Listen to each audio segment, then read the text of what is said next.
that all parties return to court at 9 o'clock this morning. Mongezi Gogo reports. The accused faced 1 count of extortion and 2 counts of money laundering following complaints by a Mpumalanga-based businessman who alleges he was forced to pay millions of rands over a number of years. During proceedings, former National Director of Public Prosecutions Sean Abrams, who represented both Sibanyoni and Sindane, accused the state of gross incompetence and asked the court to act against the prosecution. The Chief Magistrate agreed with the defence's argument, ordering that the matter be struck off the roll and indicating that the conduct of the prosecutor would be referred to the office of the NDPP.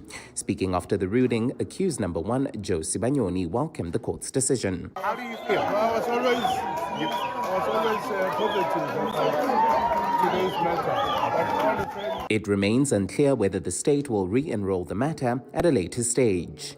Mongezi Gogo, Eyewitness News. The man accused of killing a witness who appeared before the Madlanga Commission will spend more time behind bars after his bid for bail was postponed to later this week. Former Police Special Task Force sharpshooter Matupandile Soteni appeared in the Brakpan Magistrates Court today for his formal bail application. Soteni is accused of being behind the murder of Marius van der Merwe, who testified at the Madlanga Commission as Witness D. The state has now added 8 more charges against Soteni, which prompted his legal team to request more time to file a supplementary affidavit responding to the new charges.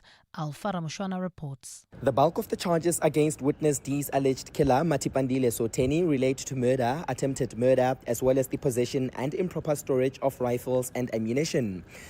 Prior to today's court appearance, the defense had only been provided with 7 charges, for which they had prepared an affidavit in support of bail. However, Soteni's lawyers told the court that they had not been furnished with the 9 additional charges and asked for more time to study them.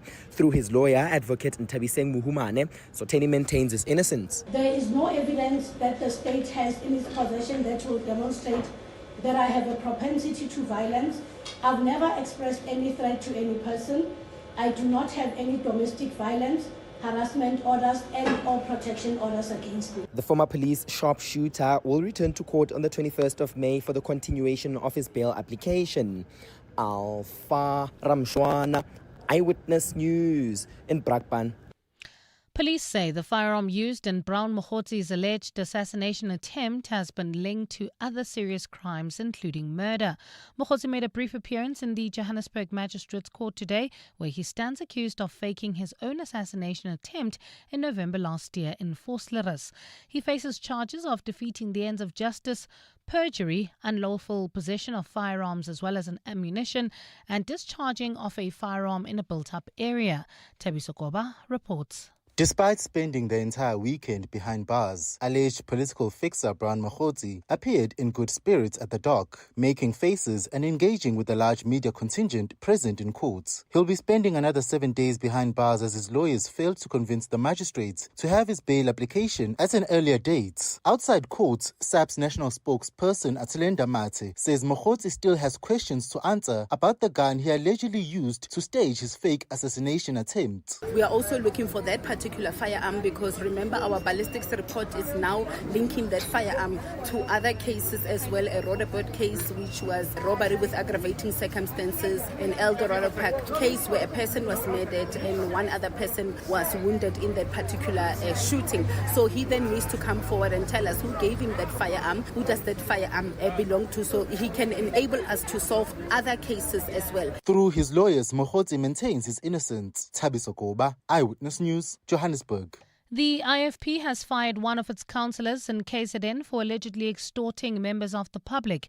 The party terminated the membership of Sipho Mbatha, who was its PR councillor in the King Cetshwayo district municipality.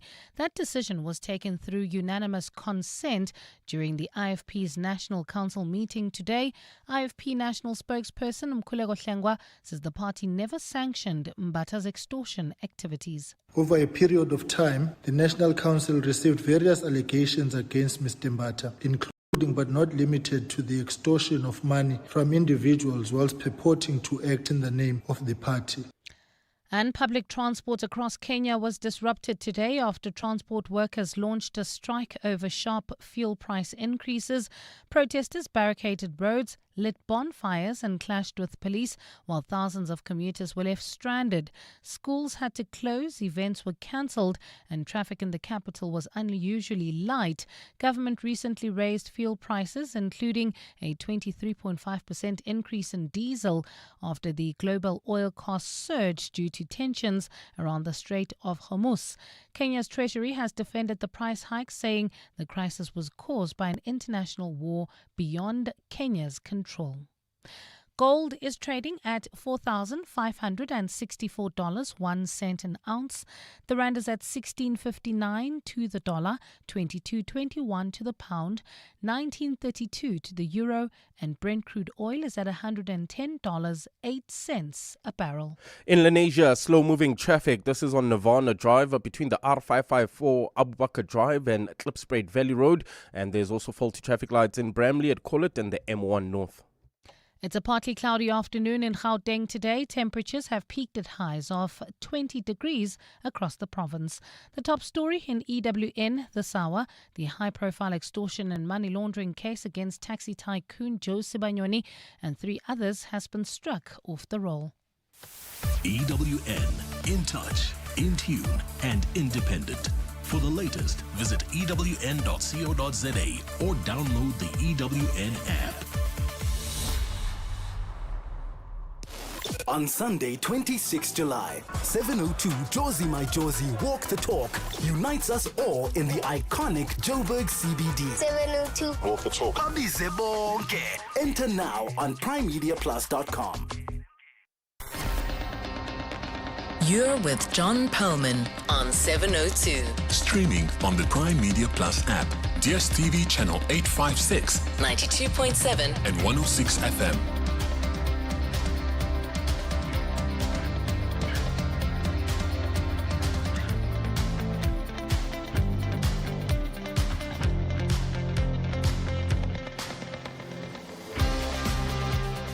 Very good afternoon, everyone. It's 9 minutes past 3 on Friday, the 15th of May. This is Friday. No, it's Monday, the 18th of May. I beg your pardon. How could I get that wrong? Some of you are already thinking, I wonder what I'm going to do tonight. It's Monday, the 18th of May. This is 702 Drive with me, John Perlman. Wherever you're listening to us in 702 land, welcome to the show. Did you have a good weekend? Are you having an okay Monday? What happens in a high-profile court case when the prosecutor fails to show up?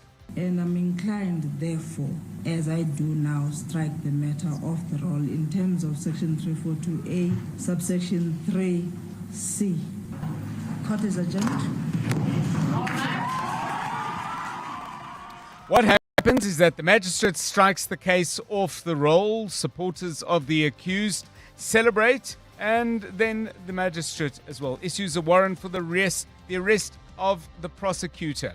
So, taxi boss and businessman Joe Sibanyoni and 3 others accused of extortion get to go home, and the police now go in search of the prosecutor, Nkoseli Ntaba.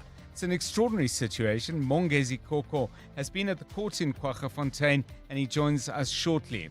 We're also trying to get a hold of the NPA. They have quite a few questions to answer. I think we're keen to have them come on to 702 to explain exactly what happened and, crucially, what will happen next. Staying in the courts, the National Health Insurance has been dealt a blow with a key provision regarding the deployment of doctors ruled unconstitutional by the Concord. There's more about the decision and what the court said that we need to explore. We'll do it with Prof. Alex van den Heerfer, who's followed the passage and debates around the National Health Insurance very closely indeed. He's with us after 5. We'll find out why the head of the Gauteng Gambling Board has been fired. And as we do every day, some music after 5:30. We've talked before about songs that make you happy, songs that make you sad, songs that make you nostalgic. But do you have a song that makes you laugh? Perhaps a bit like this one? Be prepared. Be prepared. That's the Boy Scout's solemn creed. Be prepared. And be clean in word and deed. Don't solicit for your sister. That's not nice. Yeah, there we go. Tom Lehrer, that's from way back. I bet you got something a lot more current than that. Please give us a call with that on 011 883 or 0702. Or better still, send us your selections now on 072 702 1702. We'll get into the music at about 20 minutes to 6. On the markets today, the JSE is down, but not by too much. It was a lot worse in the morning, I can tell you. The all-share weaker by 100 points. Richemont leading the losers, off by 2%. Vodacom is down by 1.9. Implats is off by 1.6%. So those in the red, it's not a kind of a deep blood red. On the upside, WeBuyCars has gained 6.75%, despite a lot of talk out there, by the way, as to the business being in severe difficulty with Chinese imports. Anyway, a good day for WeBuyCars. Karoo up 4.7 after a mixed picture last week. Boxer has gained 2.4%. Rand trading at 16 Rand 64 against the dollar. A euro will cost you 19 Rand 38 and 22 Rand 27 will get you a pound. The oil price is up by 54 cents. Currently, a barrel of Brent crude going for $109.80 a barrel. Some positive moves on the gold price in a modest sort of way, up by $13.24 an ounce. Platinum, though, weaker, $12.54 the fall. Stephen Critters joins us with all the market news at 4:25. We'll get sport with Anthony Teixeira. Karabochali has the traffic news. He'll share that with us in a moment. And Mbali Dlamini is with us with the very latest news headlines. That's coming your way at 3:30. This is 702 Drive. We're live in the place where you live. If it's happening in 702 land, we always try to bring you the news first. However, with your help, of course, if there's something you've seen or heard about or know more about than we do, give us a call on 011 883 0702 or 072 702 1702. It's 14 minutes past 3. 702. Let's walk the talk. Just to remind you that you can watch us on YouTube. Go to YouTube, type in John Perlman 702 Drive Live, and you can see the team in action. Sometimes our guests, if they're on Zoom, they're happy for us to put them on with a photograph, not a photograph, with the camera on as well. So, yeah, lots of reasons to check us out. Plus, if you haven't seen our really rather stunning studios before, well, there's a chance to see that as well. We'll cover all the big stories today and bring you the news when it breaks. But I want to take something from last week's show. You may have heard us on A Song, a Book and a Dish last Friday, talking to Wouter Kellerman. And in the course, and Wouter Kellerman, if you need to know who he is, multi-Grammy Award-winning South African, just released some new music. He's a world-renowned composer, and he plays the flute with the best of them. He was talking about food as in the dish part of the conversation. Then we started talking about general health. And this is what he had to say in the context of the need for him to actually stay healthy. Playing the flute is kind of being like an athlete. You use your body and your breath and your coordination, and you really have to look. So I do yoga and I go to the gym, and but I'm not, we do intermittent fasting, which means I'm not dependent on food. I don't get those sugar lows. So I'm pretty much ready to go even when I'm traveling. Often we travel, we land, and I have to run and get to the concert hall. Something might be delayed, and I might just have to play. And I'm able to keep my blood sugar quite constant. You learn it over the years how to do that, and cope with the demands of the job. Yeah, and it's really interesting. I mean, if someone had said to me playing a flute is like an athlete, I mean, I think I would have understood the sort of broad idea, but the way Wouter described it, I thought was really evocative. And it got me thinking, by the way, if you missed that interview, it was really lovely what he had to say about his career and its early roots. PrimeMediaPlus.com is our website, and you can go and have a listen to my chat to Wouter Kellerman last Friday. But back to what I said it really evoked in terms of a thought for me is, what are those jobs where, and maybe you do them, where there is a surprising level of fitness required, and it might be endurance as opposed to what we might think of, traditionally as fitness, i.e. ability to run or, great cardio. But for example, I would assume physiotherapists are very fit. And obviously, I would think shelf packers in supermarkets are very, very fit. I don't know if you drive a bus or a truck, whether you need a certain level of fitness for that. But I'm sure you've all done jobs that you actually, needed some level of fitness that other people might be surprised at. Refuel Letsua, has that come up for you? Good afternoon, John, and to the rest of the 702 family. Camera people on reality TV. So I'm friends with a couple of camera people because I'll always ask, sometimes we catch up at the end of the day. I'm like, dude, why are you so tired? And they'll say, no, hey, camera work. Then I realize they sometimes do handheld shots. Sometimes they run with the talent. So you're constantly on your feet. You need endurance. You need a bit of stamina. You just need to be really fit. You don't have to be like, what's his name, Arnold Schwarzenegger? Or Schwarzenegger. You don't have to be like Schwarzenegger, but you need to have some sort of fitness. I didn't know. I just thought all you do is hold a camera, dude. Yeah. It can't be that hard. Yeah, it is. But clearly. it is. It definitely is. It is. Karabo Charlie, how about you? I mean, you've spoken before about being a waiter. Yeah. I would get sore arms, lower back. Definitely. You're always on your feet, running around, making sure everybody is sorted with their food, drinks, running from the chef to the tables. It's a lot of work. But then the other one that I think is also you need to be fit is being a teacher. Because most of the time you're on your feet. Yes. And you're up early in the morning, you start work at about 7, and sometimes you end your shift at about 5 o'clock in the afternoon, and then you also have afternoon activities to deal with. And I just commend teachers. You have to be very fit to be a teacher, I think. But I think with us, John, I think with us also on the team, we are fit people because the amount of running we do. John does a lot of running during the breaks. I've seen him. And I was like, sure, he's fast. You do a lot of running. So we also have some form of, I promise you, I'm going to record you and then I'm going to put it online. And then people will then say, oh, this guy is running. There is a level of fitness with us, eh? Yeah. Okay, so give us your thoughts, your stories, please, and please, your personal experiences. Give us a ring on that on 011 883 0702 and 072 702 1702. Quick correction, and thank you, Nicole, for sending this through. Please note that the Constitutional Court ruling today was regarding the National Health Act and not the National Health Insurance Act. Crucial correction. Nicole, thank you. I appreciate that. 19 minutes past 3. Let's get the very, very latest news from out on the roads with Karabo Charlie. Yes, John. Well, at this stage, if you're in the Lenasia area, slow-moving traffic on Nirvana Drive between the R554 Abu Bakr Drive and Klipspruit Valley Road.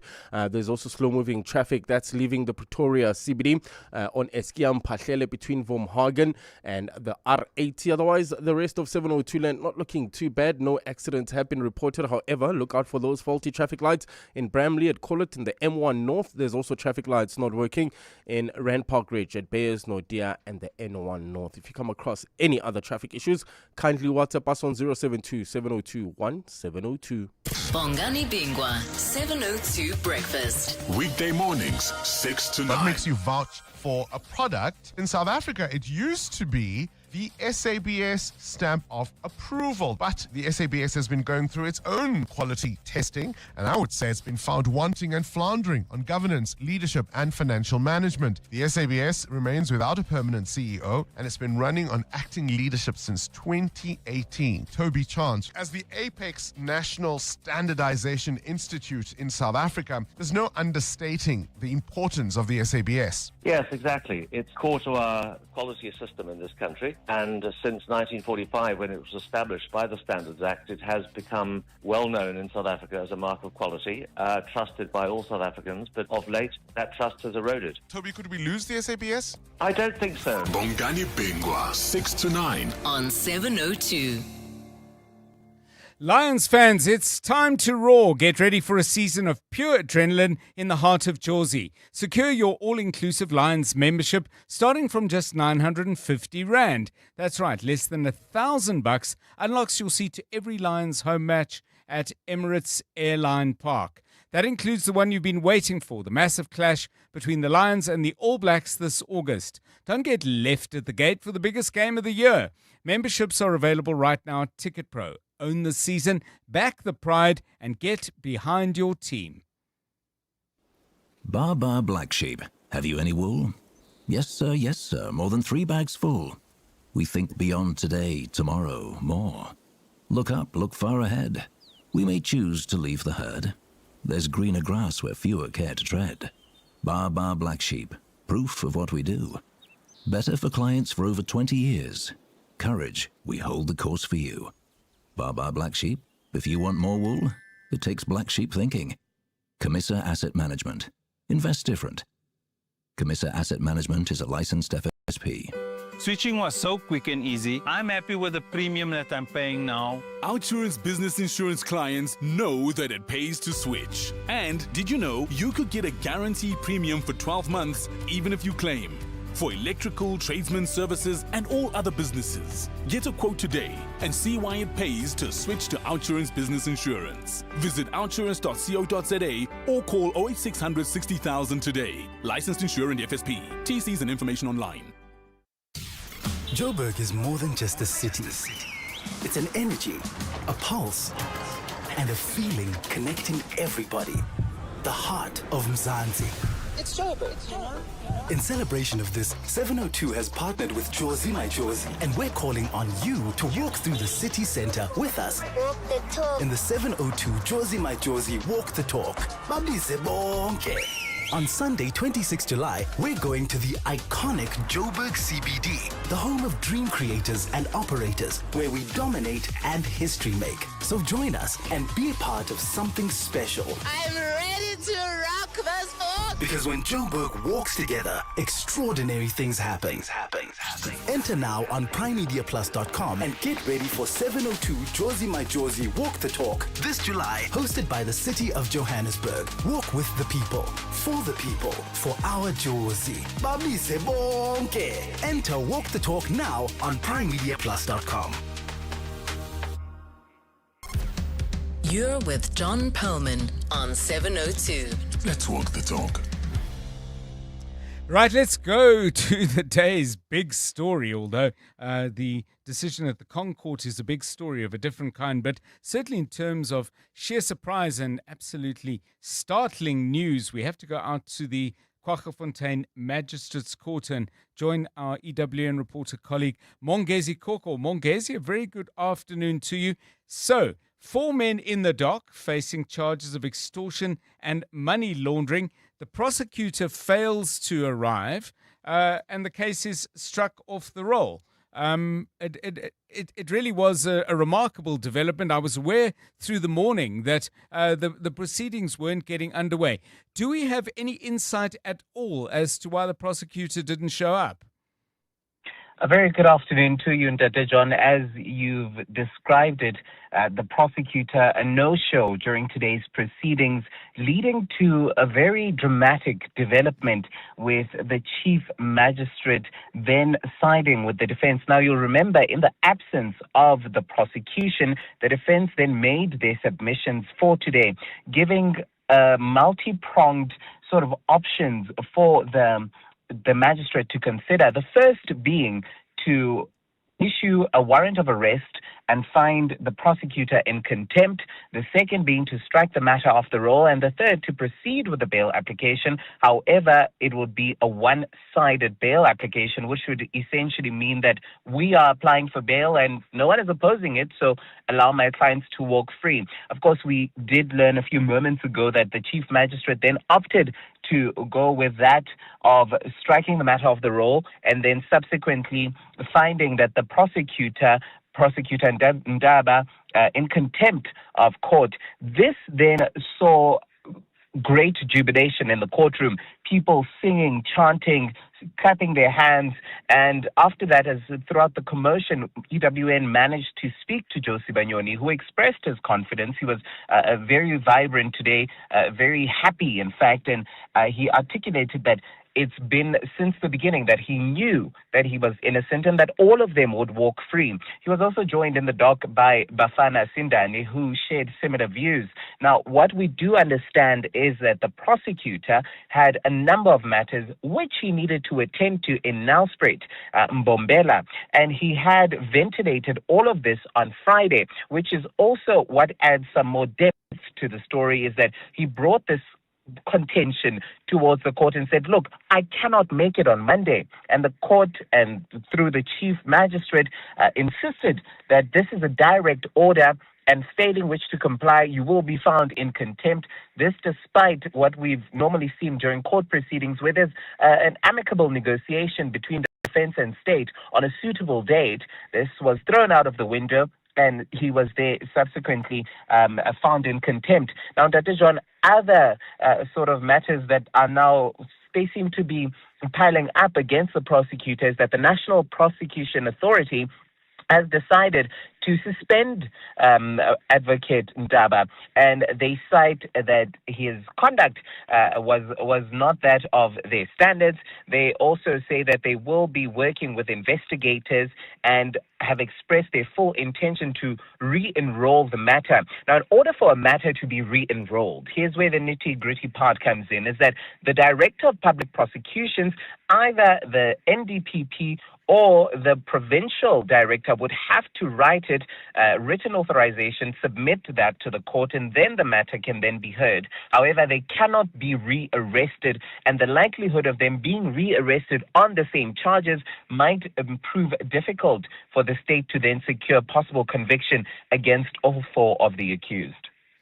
In terms of the, what the accused was saying, that did the magistrate say this matter has never been heard? No evidence has been presented. Did the magistrate give any indication as to the merits of the matter? I would assume she couldn't. At that stage, she was completely unable to. It felt as though the process and proceedings were a tad bit rushed, raising further questions, because in it, she only tackled the issue of the prosecutors and, late coming, and the fact that he wasn't communicating with the court, but nothing to do with the Schedule 5 offenses that these people face. This is, of course, related to that incident back in 2022, where they allegedly solicited 2.2 million rand in bribes over a period of 3 years from a Mpumalanga-based businessman. None of that was discussed during proceedings today. What instead was discussed was the prosecutor's failure to attend court, and subsequent to that, of course, was the warrant of his arrest being issued, which is unprecedented. Many in the courtroom, although happy, very shocked at how it turned out. The defense also expressing that they had anticipated perhaps the bail would continue, but only being one-sided. So really a shocking turn of events, but not much discussed when it comes to the case. We will hear over the next coming days what exactly is going on and why didn't the prosecutor come to today's proceedings. Well, just to share with everybody this statement from the National Director of Public Prosecutions, Advocate Andy Mutibi. I'll read this sentence where he says, while this is disappointing, it is not a setback, as we are within our right and authority to reinstate the case once there is compliance with the legal provisions governing matters removed from the court roll in this manner. There's no room for impunity, as we remain resolute in our constitutional obligation to hold those accused of criminality accountable. So he seems to be saying, we got a black eye today, but it's just round one. We haven't been knocked out and counted and failed to get off the canvas before the count reached 10. We hope to speak to the NPA after 4. That was Mongezi Koko, and he was at the Kwaggafontein court today, 3:30. Africa Milani.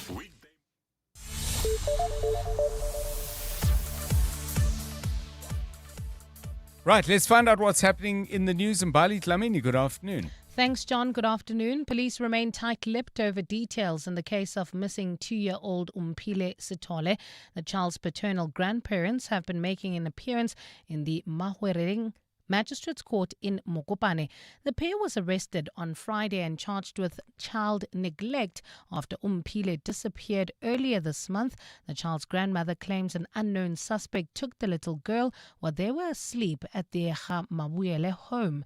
Kosikona Malingamnisi reports. Family members, including Umphile's father, have gathered at court awaiting the proceedings. The father says he is shocked and confused, adding he did not realize police were arresting his parents when they were taken in on Friday. He says the past few weeks have been painful, but he remains hopeful his daughter will be found. Meanwhile, Limpopo police spokesperson Malisela Ledwaba has declined to comment on possible leads or Umphile's whereabouts.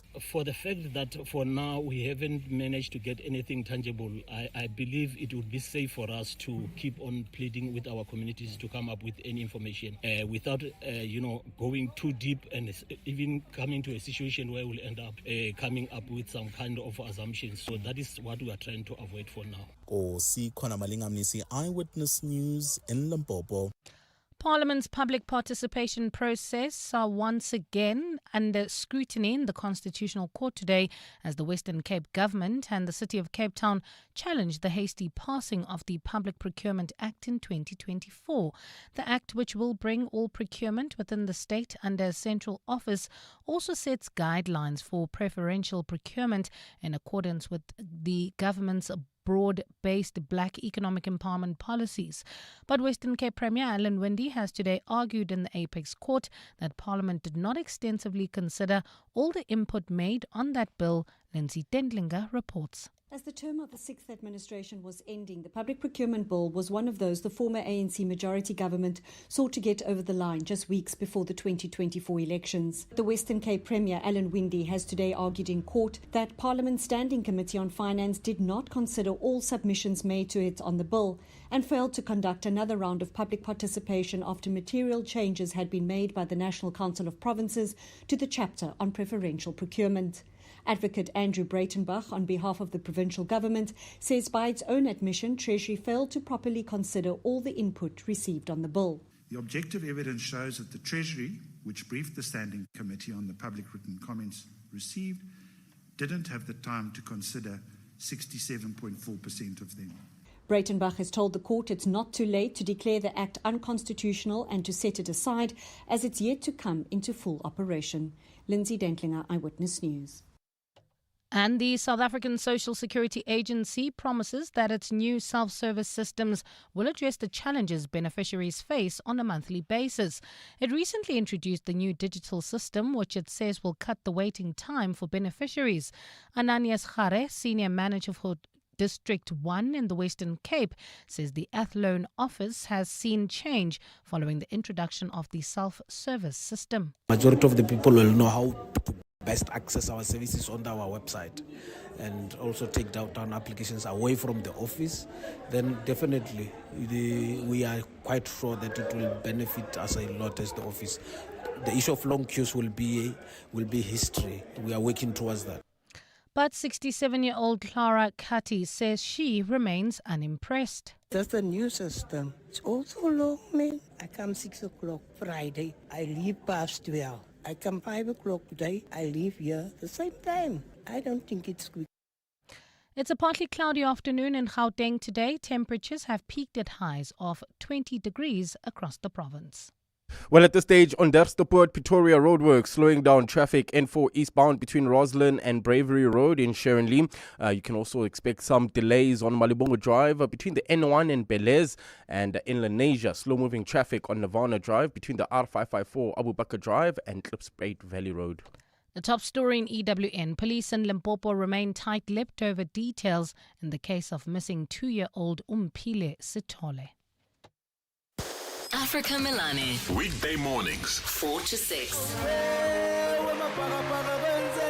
What happened? Why didn't Orlando Pirates win and therefore secure the title? That Durban City team, they came out with the main object of not allowing Pirates to win. It's like someone paid them to play like that because they played low block and they didn't give Pirates a chance. I can't believe you are accusing Durban City of being paid to play like that.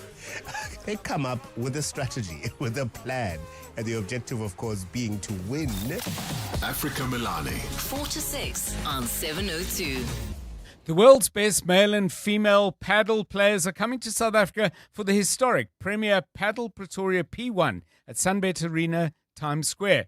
It's from the 26th of July to the 2nd of August. Expect world-class action, unbelievable energy, live entertainment, premium hospitality, incredible food, and an atmosphere unlike anything South African sport has seen before. This is Africa's biggest paddle tournament ever, and tickets are selling fast. Don't miss your chance to witness the sport's biggest stars live in South Africa. Get your tickets now at primemediaplus.com. When it comes to protecting your workforce, trust the workwear brand that has been protecting workers for over 150 years, Sweetall. Sweetall has overalls and uniform solutions for every industry, so your team is safe, comfortable, and ready to tackle any challenge. Visit our Boksburg showroom, shop A1 Atlas Road, Westwood, Boksburg, or go to sweetall.com today. Sweetall, we never let you down. Superior protective workwear since 1871. We could tell you we are the best bank in Africa, but if you're a CEO or CFO looking to grow, you're probably more interested in the numbers, like the fact that our systems process $9 trillion every year. That's around 45 times the value of all intra-Africa trade. And that our custody network safeguards 17.7 trillion rand in assets. Those are big numbers. And a big reason to grow with us. Standard Bank Corporate and Investment Banking. Standard Bank is an authorized FSP and registered credit provider. T's and C's apply. 702. WhatsApp John on 072 702 1702. Hi, Dr. John TK here.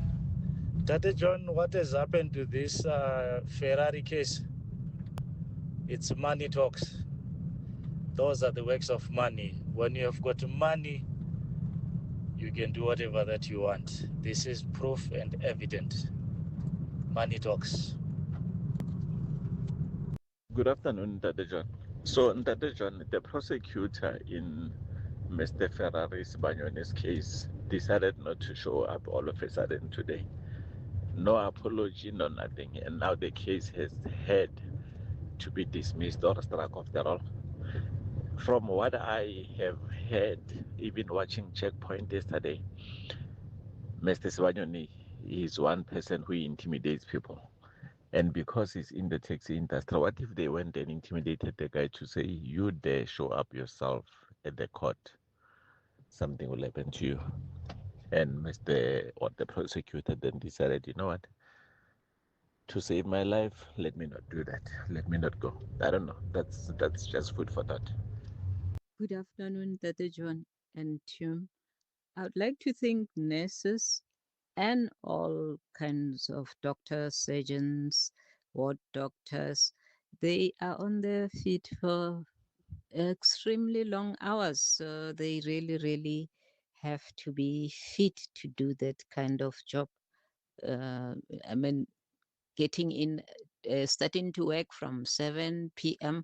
and knocking off at 7 a.m. Thanks, Dima. Yeah, and what Dima's talking about there is something Raymond is contributing to as well. I'll read Raymond's message in a moment.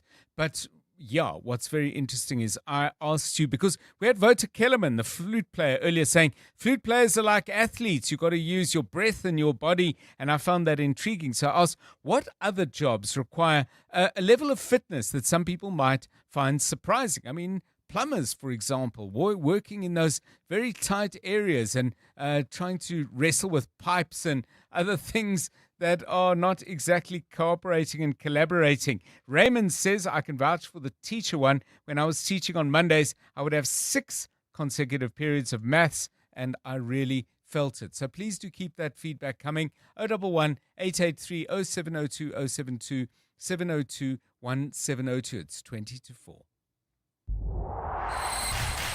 EWN Sport. So, yeah, Anthony Teixeira, Sundowns with a 1-0 lead, but man, they could have had a few more, hey? They probably should have had a few more. John, good afternoon. Yeah, we will start with the CAF Champions League final from that first leg. Sundowns 1-0 against AS FAR as they head to Morocco next weekend. Aubrey Modiba with a thunderous free kick with the decider there. Brazilians coach Miguel Cardoso saying that the advantage should have been bigger. Let's see what will happen in the second match. Most important thing is that we understand that we know that we can compete in this level with the best teams on the season and make a wonderful game. I think we made a wonderful game. We could have scored for several times a second goal that obviously would give a more comfortable result, but it's clear that we will have to play for a victory over there. Well, let's switch now to golf, where for the first time in 107 years, the US PGA Championship was won by an Englishman. Aaron Ray was unbelievable as he fired a final round 5 under par 65 to claim a maiden major by 3 shots. One player who didn't enjoy the conditions, course layout, or the crowd was the 6-time major winner, Rory McIlroy. He cut a frustrated figure toward the closing stages when he was captured on live television, swearing at a fan in the crowd who was then ejected. No confirmation what the remark was that was hurled at the golfer. The Northern Irishman, who's not new to hostility given the run-in he had in New York last year with that crowd during the Europeans Ryder Cup success, says it's not the usual reception he receives. 103 out of 104 weeks, I get pretty good support everywhere I go. It's just 1 week every 4 years, I guess it is. Most of the crowd are on the other side, and that's, if I were them, I'd be on the US side too. So I feel like I get a lot of support anywhere I go, and I'm very fortunate. I'm very grateful for that. And MotoGP rider Alex Marquez successfully underwent surgery for a fractured right collarbone. The Spaniard was involved in a heavy collision with Pedro Acosta, who suffered a technical issue during the Catalan GP. After being taken to hospital for further assessments, Marquez was diagnosed with multiple fractures, including the discovery of a small fracture of his C7 vertebra, which will be re-evaluated in the coming days. Meanwhile, Johan Zarco, who was involved in a separate crash during that race, is travelling to France to consult with the specialist after sustaining injuries to his anterior and posterior cruciate ligaments. Anthony Teixeira, Eyewitness News Sport. EWN Traffic. At 17 minutes to 4, this EWN Traffic is brought to you by GWM, class-leading vehicles that help you navigate your journey. Let's get the very latest Eyewitness News traffic then from Karabochali, Onderstepoort. We've got problems there. Yeah, that's in the Pretoria area. Roadworks, Onderstepoort, slowing down traffic on the N4 eastbound between Roslyn and Bravery Road, while in Bryanston, traffic sluggish on the N1 southbound. That's heading towards Four Ways between Rivonia Road and Winnie Mandela Drive, while in Sharon Lee, expect some delays on Malibongo Drive. This is between the N1 and Belair's, Protea Glen, Soweto. Slow-moving traffic on Main Road. That's the R559 opposite GOG Gardens. Expect heavy delays through them, and look out for those faulty traffic lights in Bramley, at Collet and the M1 North. If you come across any other traffic issues, kindly WhatsApp us on 072-702-1702. There's more EWN on air, online, and on the EWN app.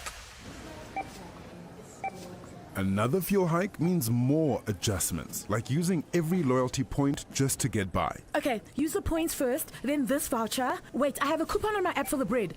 And then I'll swipe the remaining R2, please. Don't let the fuel hikes restrict you. Get 5,000 Rand for fuel when you buy any GWM vehicle this month. Visit your nearest dealership or go to gwm.co.za to book a test drive. T's and C's apply. GWM. Go with more. You're with John Perlman on 702. Let's walk the talk. So we've been asking you about jobs that require a level of fitness that maybe other people wouldn't be aware of. Give us a call on that on 011 883 0702 and 072 702 1702. Anthony Teixeira, I mean, either jobs you've done or jobs that family members or friends have done where they, come home physically really tired and you go, okay, what's that all about? The one that I think about quite often is a caregiver.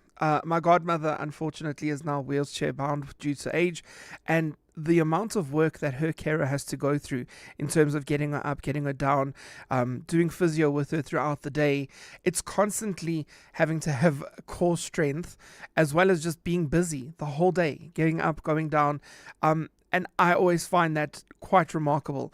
I'm not going to lie, I sometimes get tired watching that. And on the occasions that I've had to step in, by the time the day's done, you're completely finished. You're shattered. You're on your feet just wanting bed yourself. And it's remarkable work. I'd be interested to hear from vets, by the way. I mean, some big dogs come in and, you got to not only occasionally, pick them up and move them around, but you've also maybe got to restrain them. So vets, strong upper body muscles that you might want to tell us about. Give us a call on that on 011 883 0702 and 072 702 1702. 702. Call John on 011 883 0702. Mandla is on the line from Katlehong talking about jobs and fitness. Hi, Mandla. Hello, John. Yeah, what's on your mind? The toughest buggers out there are the guys who pull those trolleys, those recycling trolleys. Yes, those wheelers. Yeah. I've seen them going up South Road towards your offices there. Mm-hmm. Those guys are super fit. You mean the guys who are refuse pickers and then they carry the plastic and what they find? I mean, they must be and then they have astonishingly strong. Yeah. Yes. Okay, thank you, Mandla. Yes. We'll remember that as we see them going past. And, of course, they do absolutely vital work separating the rubbish in our society. Now, Simon touches on something else, referring to Pirates' game against Durban City, 0-0, as I'm sure everybody knows whether you're a Pirates fan or not. And Simon says, in 1987, Chiefs needed a draw to win the league from their last 4 matches, but they lost all of them to allow Jomo Cosmos to lift the title. So, Simon says, Pirates, be careful. I'd love to know from you, by the way, was anyone at the Pirates City game? And if so, what was the experience like? I watched a fair bit of it on TV, and I would have thought as a Pirates fan, I would be getting unbelievably frustrated with the possession and the opportunities they had. I thought some of the crosses looked to me a little bit hit and hope, but that's just my observation. I didn't often enough see the wide players getting in behind the fullbacks and cutting it back, and I thought that maybe played to City's strengths. And then Sundowns, I mean, a really strange day at Loftus because fabulous goal from Modiba, as we heard a moment ago from Anthony. Then that long wait at halftime while they try to fix the VAR up. I don't suppose you can do a VAR of VAR to establish what went wrong. You've got to just sort it out yourself. And then some great chances to add to the score. So anyone in the stadium, what was the atmosphere like? What is it like watching your team needing just one goal to win that title and unable to get it? Still one game to play. So you may want to share your football thoughts with us on the same number, 072 702 1702 and 011 883 0702. This one from Indy, who says, underground mine workers, you even go through physical tests before being employed. Eye, ear tests, lungs tests. I once visited underground. There are parts where you can't stand. You need to crawl. The heat, I literally walked and crawled more than 10 kilometers that day. Imagine if you work there daily. That's a job where I would expect people to be enormously physically fit. But are there some jobs that don't look like you're taking physical strain, but perhaps you do? You've got the numbers, so give us a call. 11 minutes to 4. Drive home with John Perlman on 702. Let's walk the talk. Well, a very interesting story in Business Day and, in fact, on some other platforms as well. And I say it's interesting because you may have heard at the beginning of the show I was talking about the markets. And, in fact, WeBuyCars is sharply up today, 6.75% the last time I looked.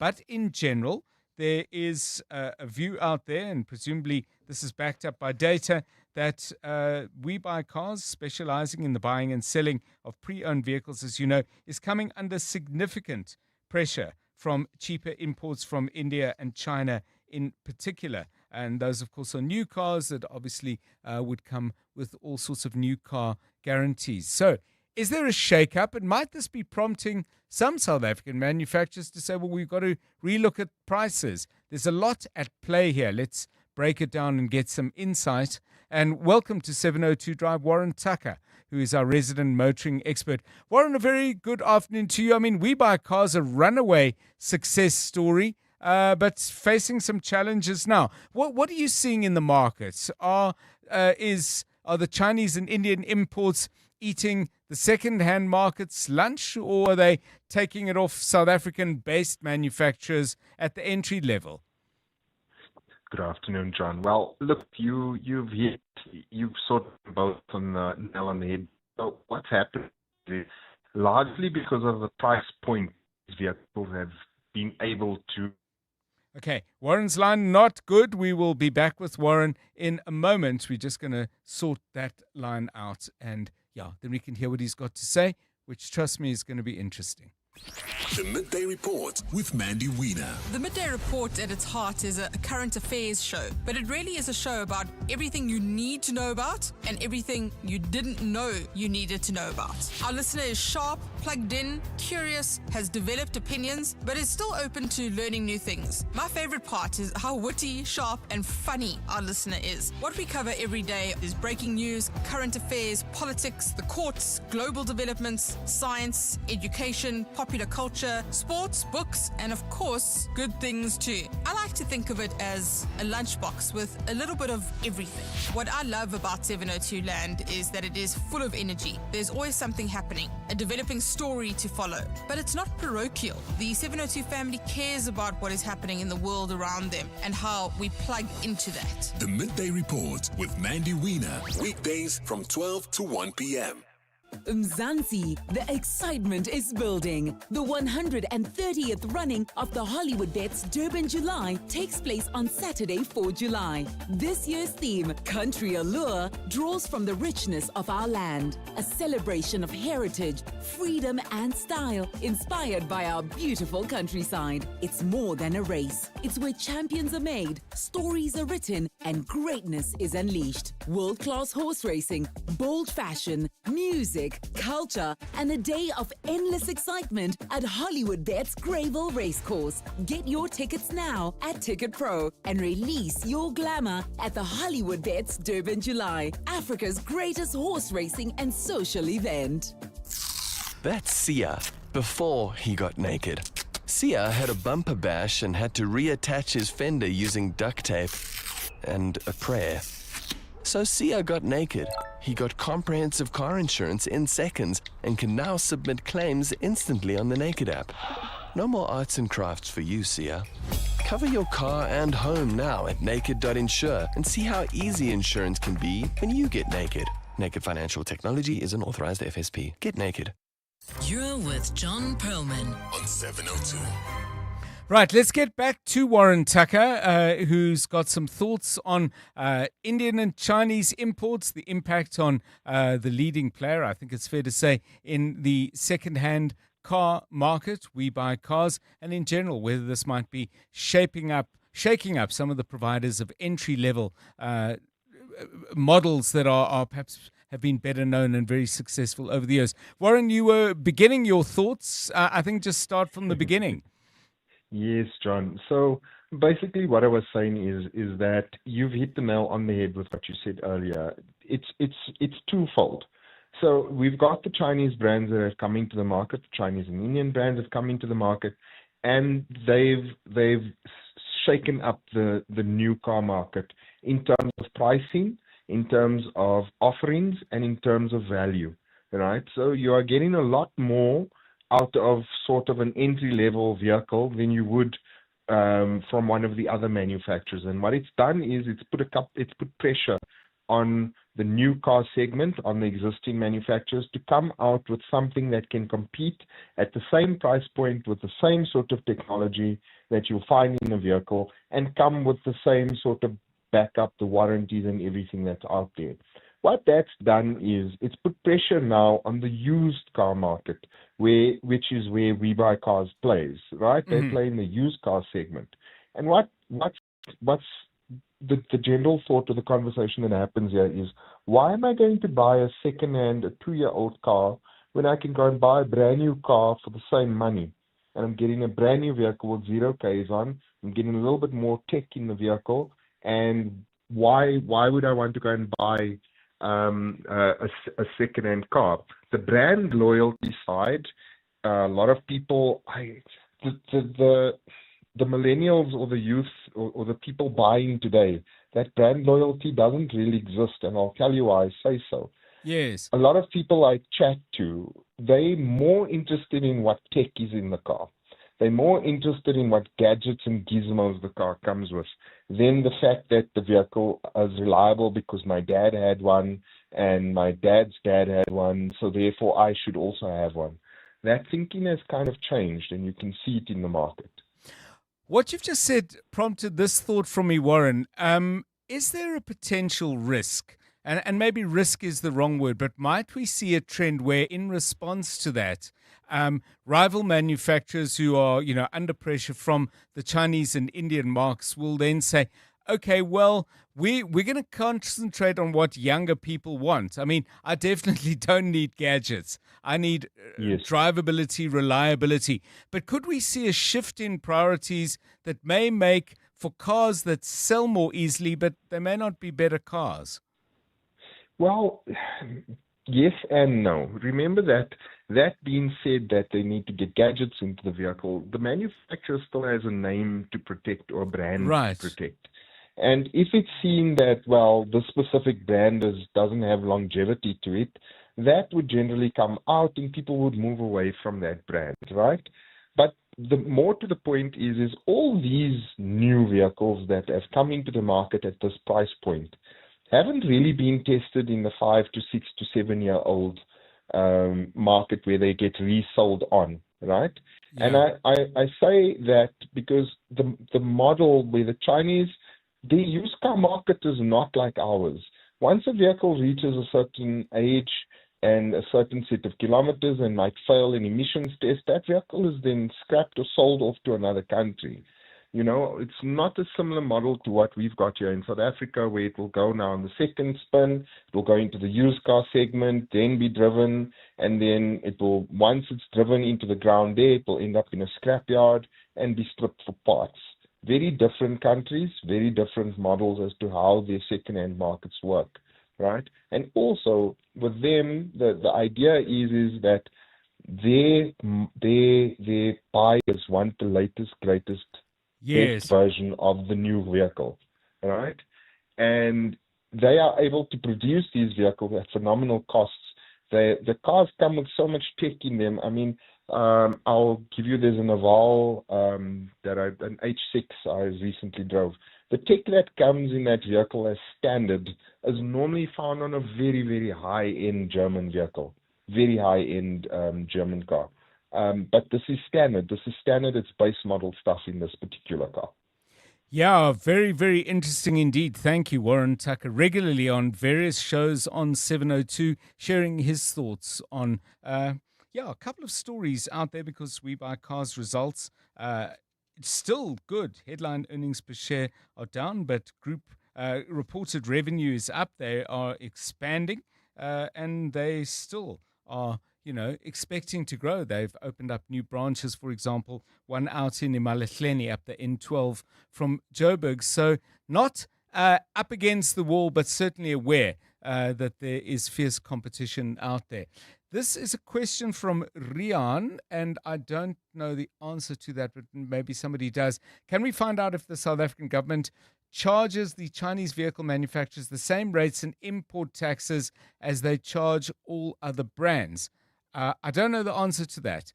Somebody else says, somewhat tongue-in-cheek, any cars to cater for potholes?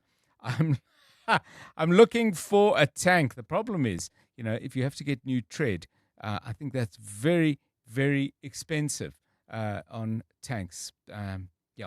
Tanks, I don't even know if you can buy one. Hi, John, I almost bought a used car. The known brand's 8,000 kilometers for 350,000. Instead, opted for a new Tigo Pro for 285,000 4 years ago.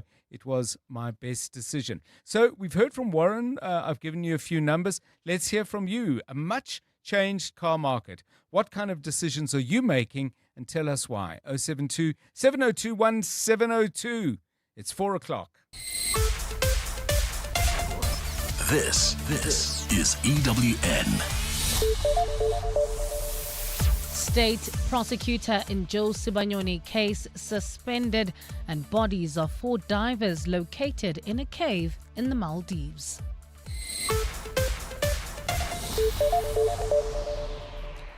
Good afternoon, I'm Bali Dlamini. The National Prosecuting Authority has suspended a prosecutor found in contempt of court in the matter against taxi tycoon Joe Sibanyoni and others. This comes after the prosecutor failed to appear today in the high-profile extortion and money laundering case in Mpumalanga. The developments unfolded at the Kwaggafontein Magistrates Court earlier, where the case was struck off the roll. Mongezi Gogo reports. The prosecutor failed to arrive for the continuation of bail proceedings, prompting the court to issue a warrant of arrest and find him in contempt.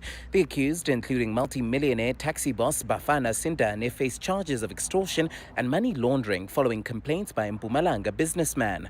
In a statement, the NPA says it is now instituting disciplinary action against the prosecutor, who will be suspended pending internal processes. The authority also confirmed that the case can only be reinstated through written authorization from the Director of Public Prosecutions in Mpumalanga. National Director of Public Prosecutions, Advocate Andy Mutibi, has described the incident as disappointing but insisted it does not mark the end of the case. The NPA says it is now engaging investigators with a view to re-enrolling the matter. Mongezi Gogo, Eyewitness News, Kwaggafontein. The man accused of killing a witness who appeared before the Madlanga Commission will spend more time behind bars after his bid for bail was postponed to later this week. Former Police Special Task Force sharpshooter Matipandile Soteni appeared in the Brakpan Magistrates Court today for his formal bail application. Soteni is accused of being behind the murder of Marius van der Merwe, who testified at the Commission as Witness D. The state has now added 8 more charges against Soteni, which has prompted his legal team to request more time to file a supplementary affidavit responding to the new charges. Alpha Ramushwana has more. The bulk of the charges against Witness D's alleged killer, Matipandile Soteni, relate to murder, attempted murder, as well as the possession and improper storage of rifles and ammunition. Prior to today's court appearance, the defense had only been provided with 7 charges, for which they had prepared an affidavit in support of bail. However, Soteni's lawyers told the court that they had not been furnished with the 9 additional charges and asked for more time to study them. Through his lawyer, Advocate Ntabiseng Muhumane, Soteni maintains his innocence. There is no evidence that the state has in its possession that will demonstrate that I have a propensity to violence. I've never expressed any threat to any person. I do not have any domestic violence, harassment orders and/or protection orders against me. The former police sharpshooter will return to court on the 21st of May for the continuation of his bail application. Alpha Ramshwana, Eyewitness News in Brakpan. Some Rea Vaya bus employees say their lives have been severely impacted after not receiving their salaries, allegedly since March of this year. The workers' dispute is with Piotrans, an operator of Rea Vaya. The workers also allege they were put on extended leave and told to stay at home. Jabuli Limbata reports. The employees, comprising of bus drivers and some administrative staff, have all asked to remain anonymous in fear of victimization by the company. They say at the end of March, they received letters telling them to simply stay home. In a letter seen by EWN, Piotrans says due to the ongoing operational slowdown and financial constraints, the business rescue practitioner has approved a temporary leave arrangement to align workforce capacity with operational requirements. One of the workers says this letter was not enough because their request to a sit-down with management for further clarification of this leave was denied. The relationship we've had with the BRP has never been a good one. They never really came to address us. We requested them. They kept on postponing till we saw that these people don't want to. Another employee shares his pain of the abrupt salary cut. I am very stressed. I am sitting at home. I have not eaten. I can't afford rent. EWN is awaiting a response from Piotrans. Jabuli Limbata, Eyewitness News. And in the Maldives, the bodies of 4 people who drowned during a diving accident have been found, but not yet brought to the surface. They were located inside the Vavu Atoll cave during a joint search and recovery operation. The Maldivian National Defence Force says further dives will be carried out in the coming days to recover the bodies over the next few days. A group of 5 Italians failed to return to the surface after diving in the deep underwater cave on Thursday last week. A rescue diver who was engaged in the search for them died on Saturday afternoon. The accident is considered the deadliest diving disaster in the Indian Ocean tourist destination. Gold is trading at $4,564.01 an ounce.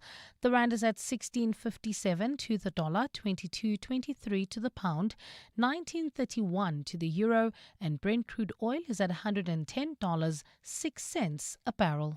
Leaving the Pretoria CBD, expect some delays in Hermanstad on Eskiam Pahlele between Vormhagen and the R80, while in Zakaria Park, south of Joburg, bumper-to-bumper traffic on the Golden Highway between the R554 Navona Drive and Freedom Drive. In Bryanston, traffic sluggish N1 southbound between Rivonia Road and Winnie Mandela Drive.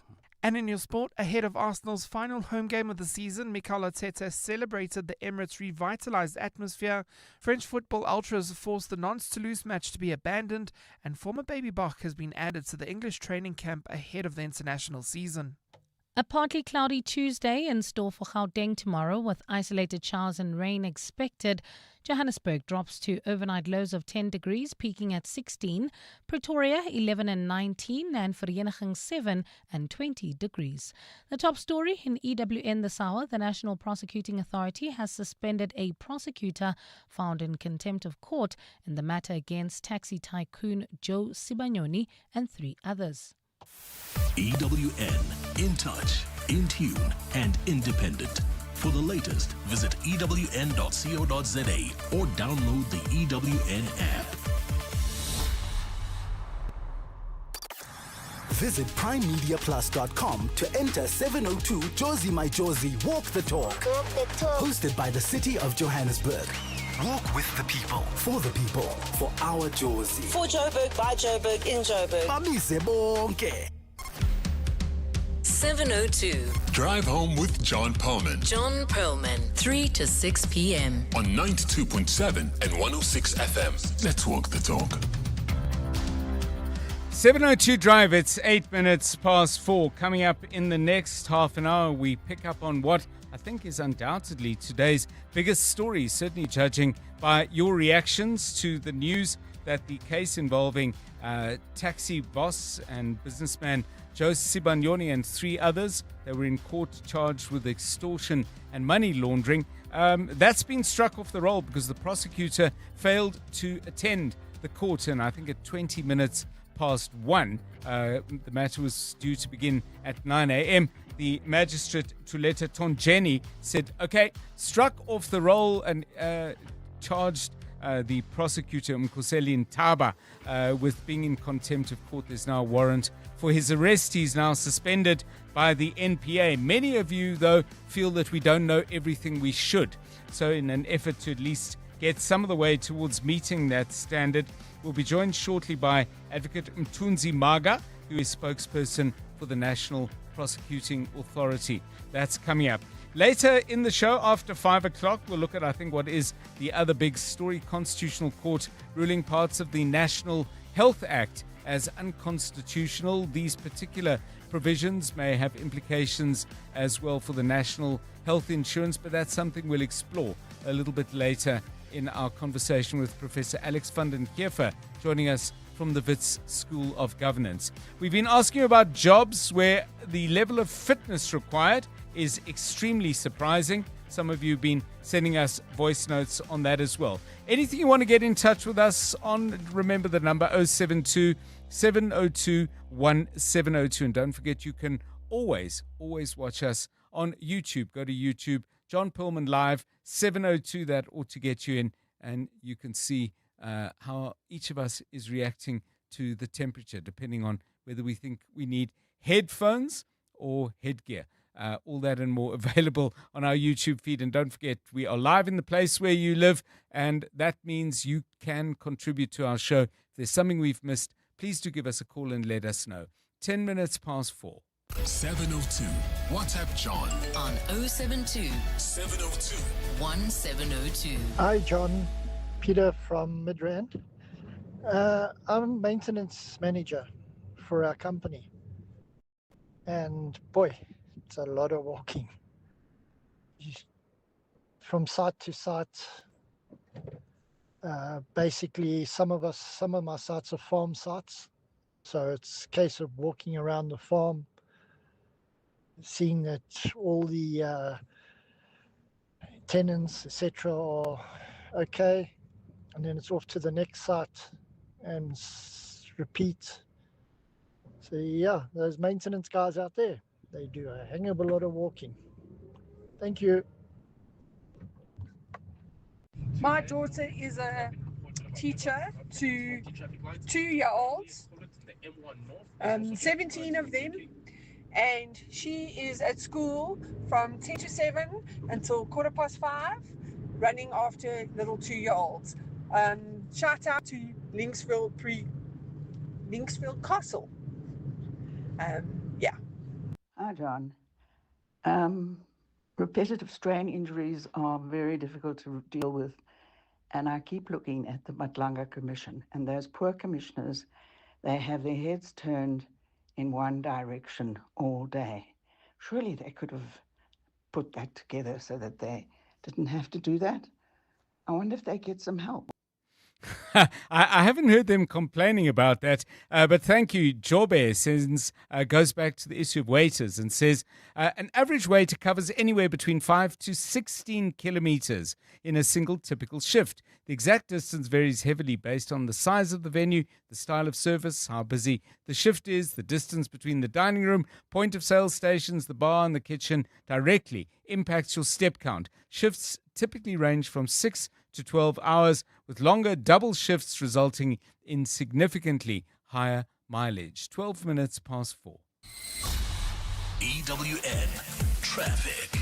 Zachariah Park is a tough spot if you are wanting to get anywhere in a hurry. What's happening there? Yeah, that's if you're driving from Lenasia heading towards Fine Town, that's on the Golden Highway, bumper-to-bumper traffic in Zachariah Park between the R554 up Nirvana Drive and Freedom Drive. There's also slow-moving traffic in the Bryanston area. That's on the N1 southbound heading towards Four Ways between Rivonia Road and Winnie Mandela Drive. On Durstpoort, roadworks still slowing down traffic on the N4 eastbound. That's heading towards the Montana area between Roslyn and Bravery Road. And in Hermanstad, leaving the Pretoria CBD, expect some delays on Eskia Mphahlele between Wormhagen and the R80. For the latest traffic updates, you can also follow us on X at EWN Traffic.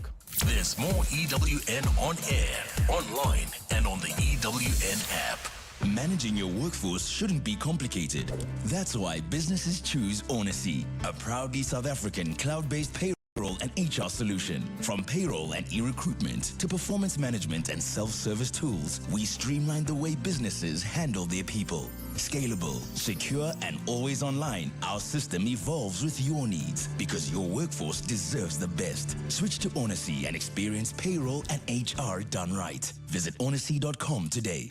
Aziz Shege, be in the game. Show your love for D-Ski with Hollywood Bets. We're taking the soccer season to new heights.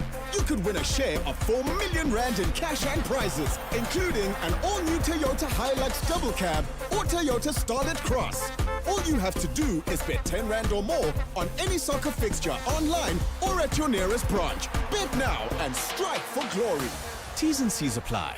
Hollywood Sportsbook is a licensed betting operator. No persons under the age of 18 years are permitted to gamble. Winners know when to stop. South African Responsible Gambling Foundation toll-free counselling line 0800 006 008 or WhatsApp HELP to 076 675 0710. In the world of finance, manufacturing and mining, automating business processes is a crucial factor in stimulating an organization's growth and bottom line.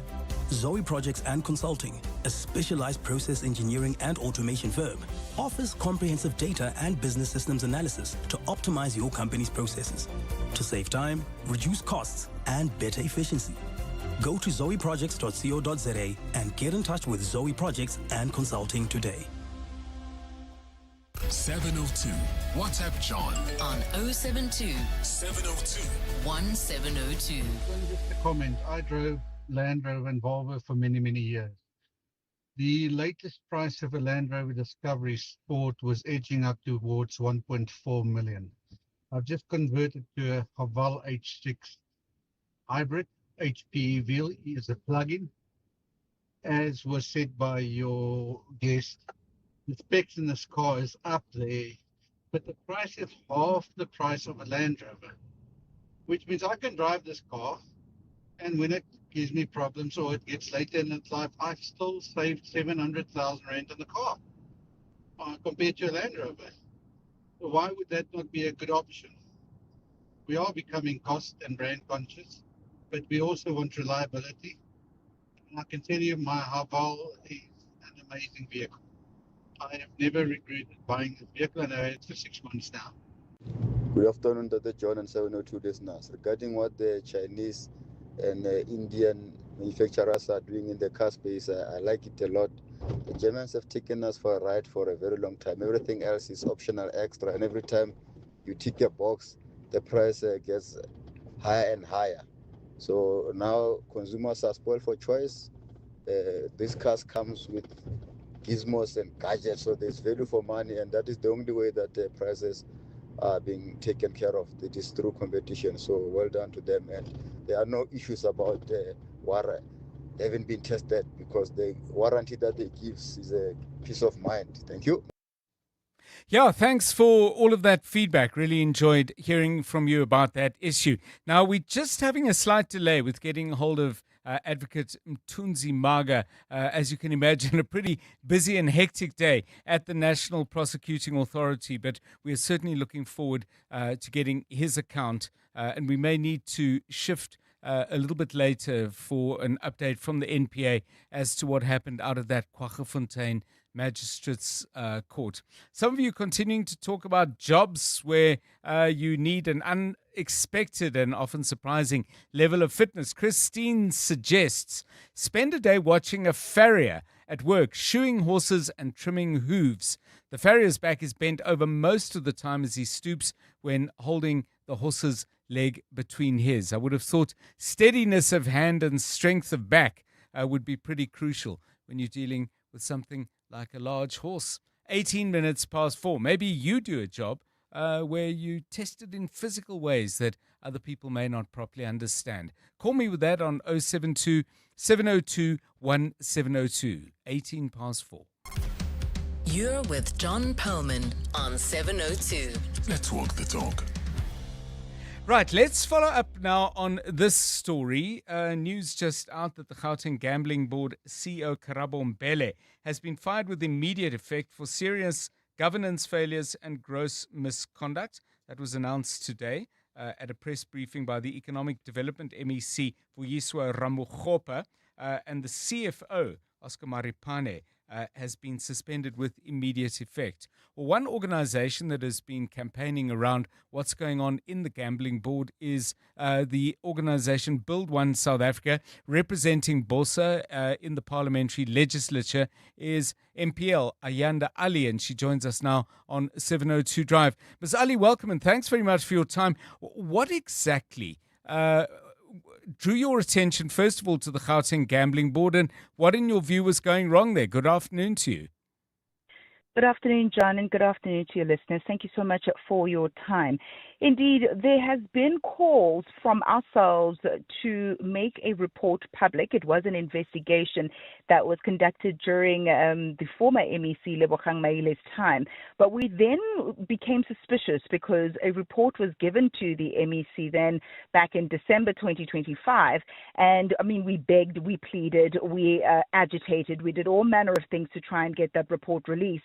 and nothing happened. And so we took to the airways during an interview when we once again were calling for the release of that report. We got a flurry of anonymous callers and people coming to the fore to say we have evidence of wrongdoing at the gambling board, and if we're not going to get joy via the official structures of the legislature or government, we're going to come to Build One South Africa to help us out. We took that information, John, and we went to the police station in Bramley last week Friday, and that's where we opened a case of fraud and corruption against the CEO. Now, we are grateful that the MEC has since responded and fired her, because in the midst of us opening that case, we understand that she was going on a witch hunt looking for the whistleblowers in the department, and we were of the view that that would hamper people's ability to speak out against the injustice. So we are so glad that she's out of the way and that now she can face the music as far as criminal charges are concerned. So what was going on there? Was it to do, because most people, including me, I would think,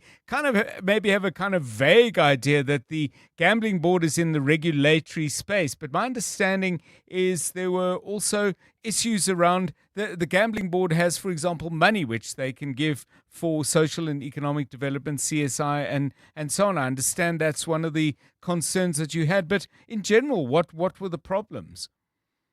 Two things, John. Firstly, you're quite right. She was responsible for dispersing of 23 million rand in the Social Economic Development Fund. We're told that she was told explicitly by the board to restart that SED process, but she single-handedly continued to disperse those funds.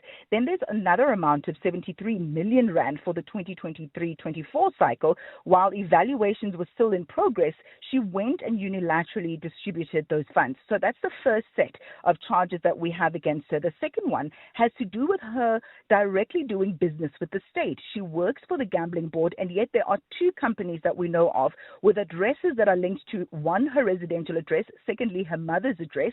She was a director in those companies, and those companies received 747,000. The first one, which is CCB Recruitment Agency, and the second one, KSM Human Capital Solutions, received also just under 800,000 rand. So she has continued to do business with the gambling board, even as the CEO of the gambling board.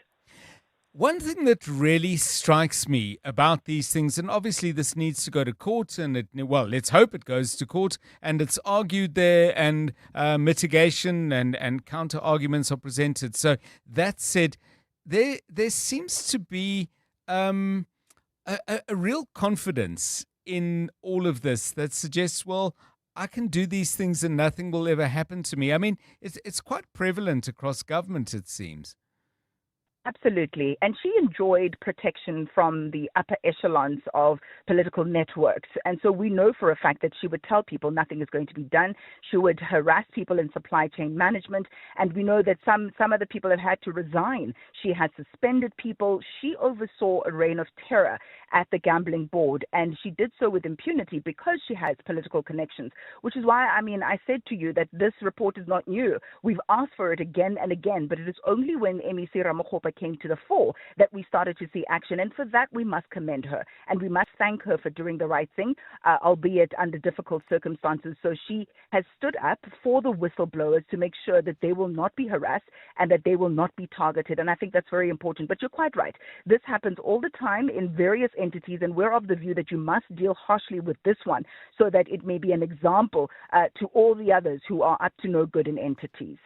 Thank you so much. Ayanda Ali, she represents Build One South Africa in the Gauteng Provincial Legislature. Okay, we'll see how that turns out. Some of you are continuing to tell us about this, about the kind of physical effort that you put in when you work. Alex says, I'm a rehabilitation physiotherapist and we have to be fit.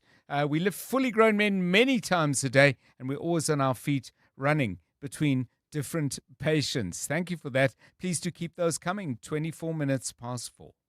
702 Breakfast with Bongani Bingwa. My show is about getting you informed by the time you get to the office, your place of business, or wherever you need to go. Hopefully you have a fairly good idea what's happening in Johannesburg, in Gauteng, and around the world. We want you to be part of those water cooler conversations, and you will be part of those conversations because you'll be a better informed citizen. What I like about the 702 family and 702 land is the ecosystem that we have built, the community. It's all about connection because we may be different, but ultimately the people you talk to and the people you hear are facing issues just like you. 702 Breakfast with Bongani Bingwa, weekdays from 6 to 9 a.m.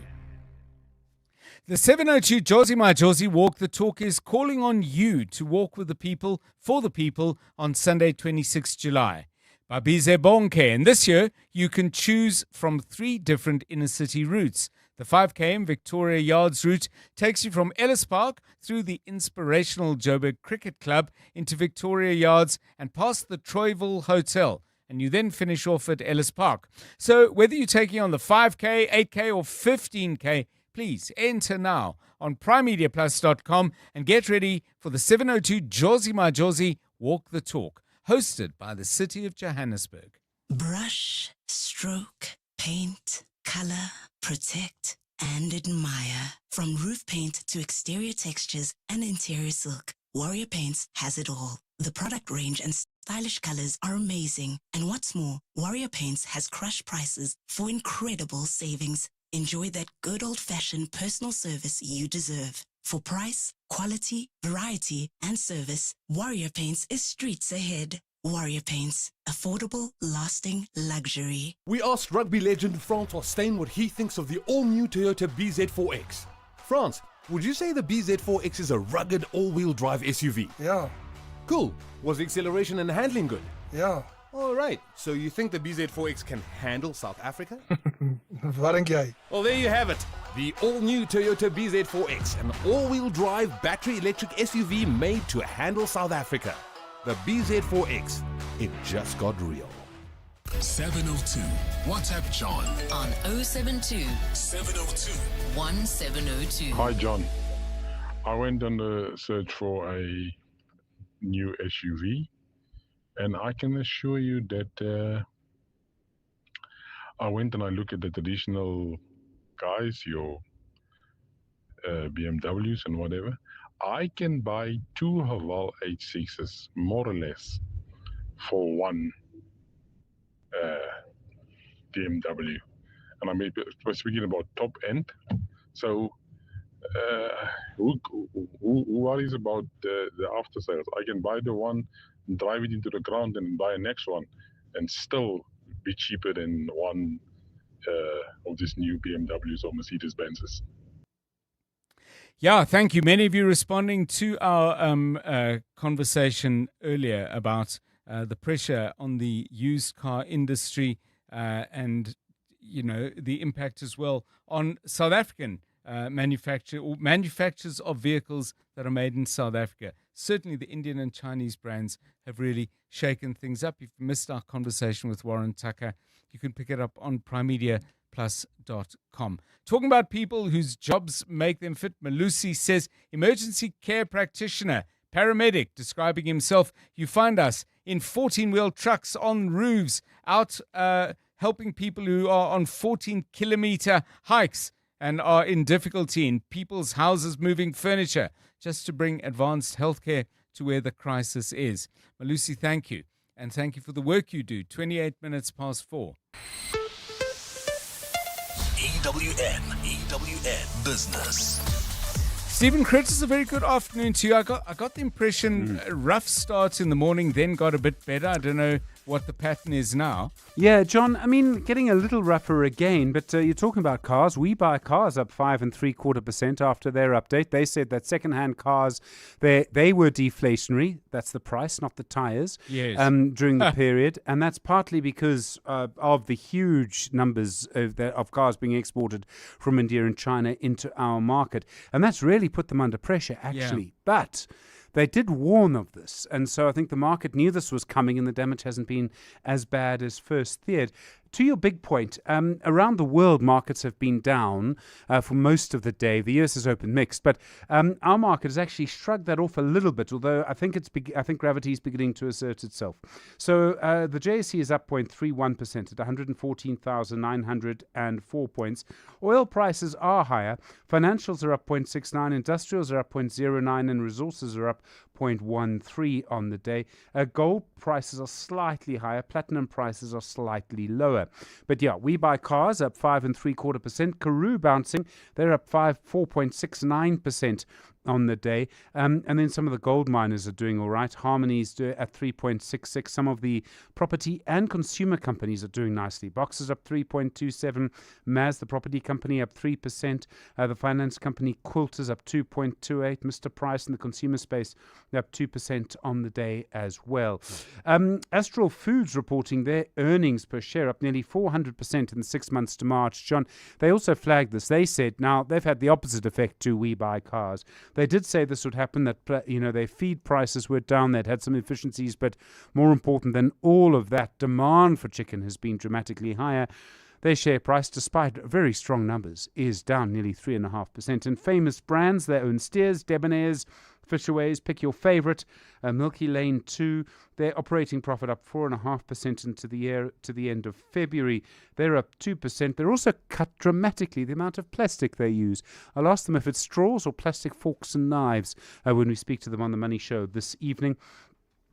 We see that ASP isotopes are down 4.6%. Tungela, despite a higher oil price, down nearly 3%. Tungela down nearly 2%. And Vodacom down 1.7% on the day. And the property company Attack down 0.7%.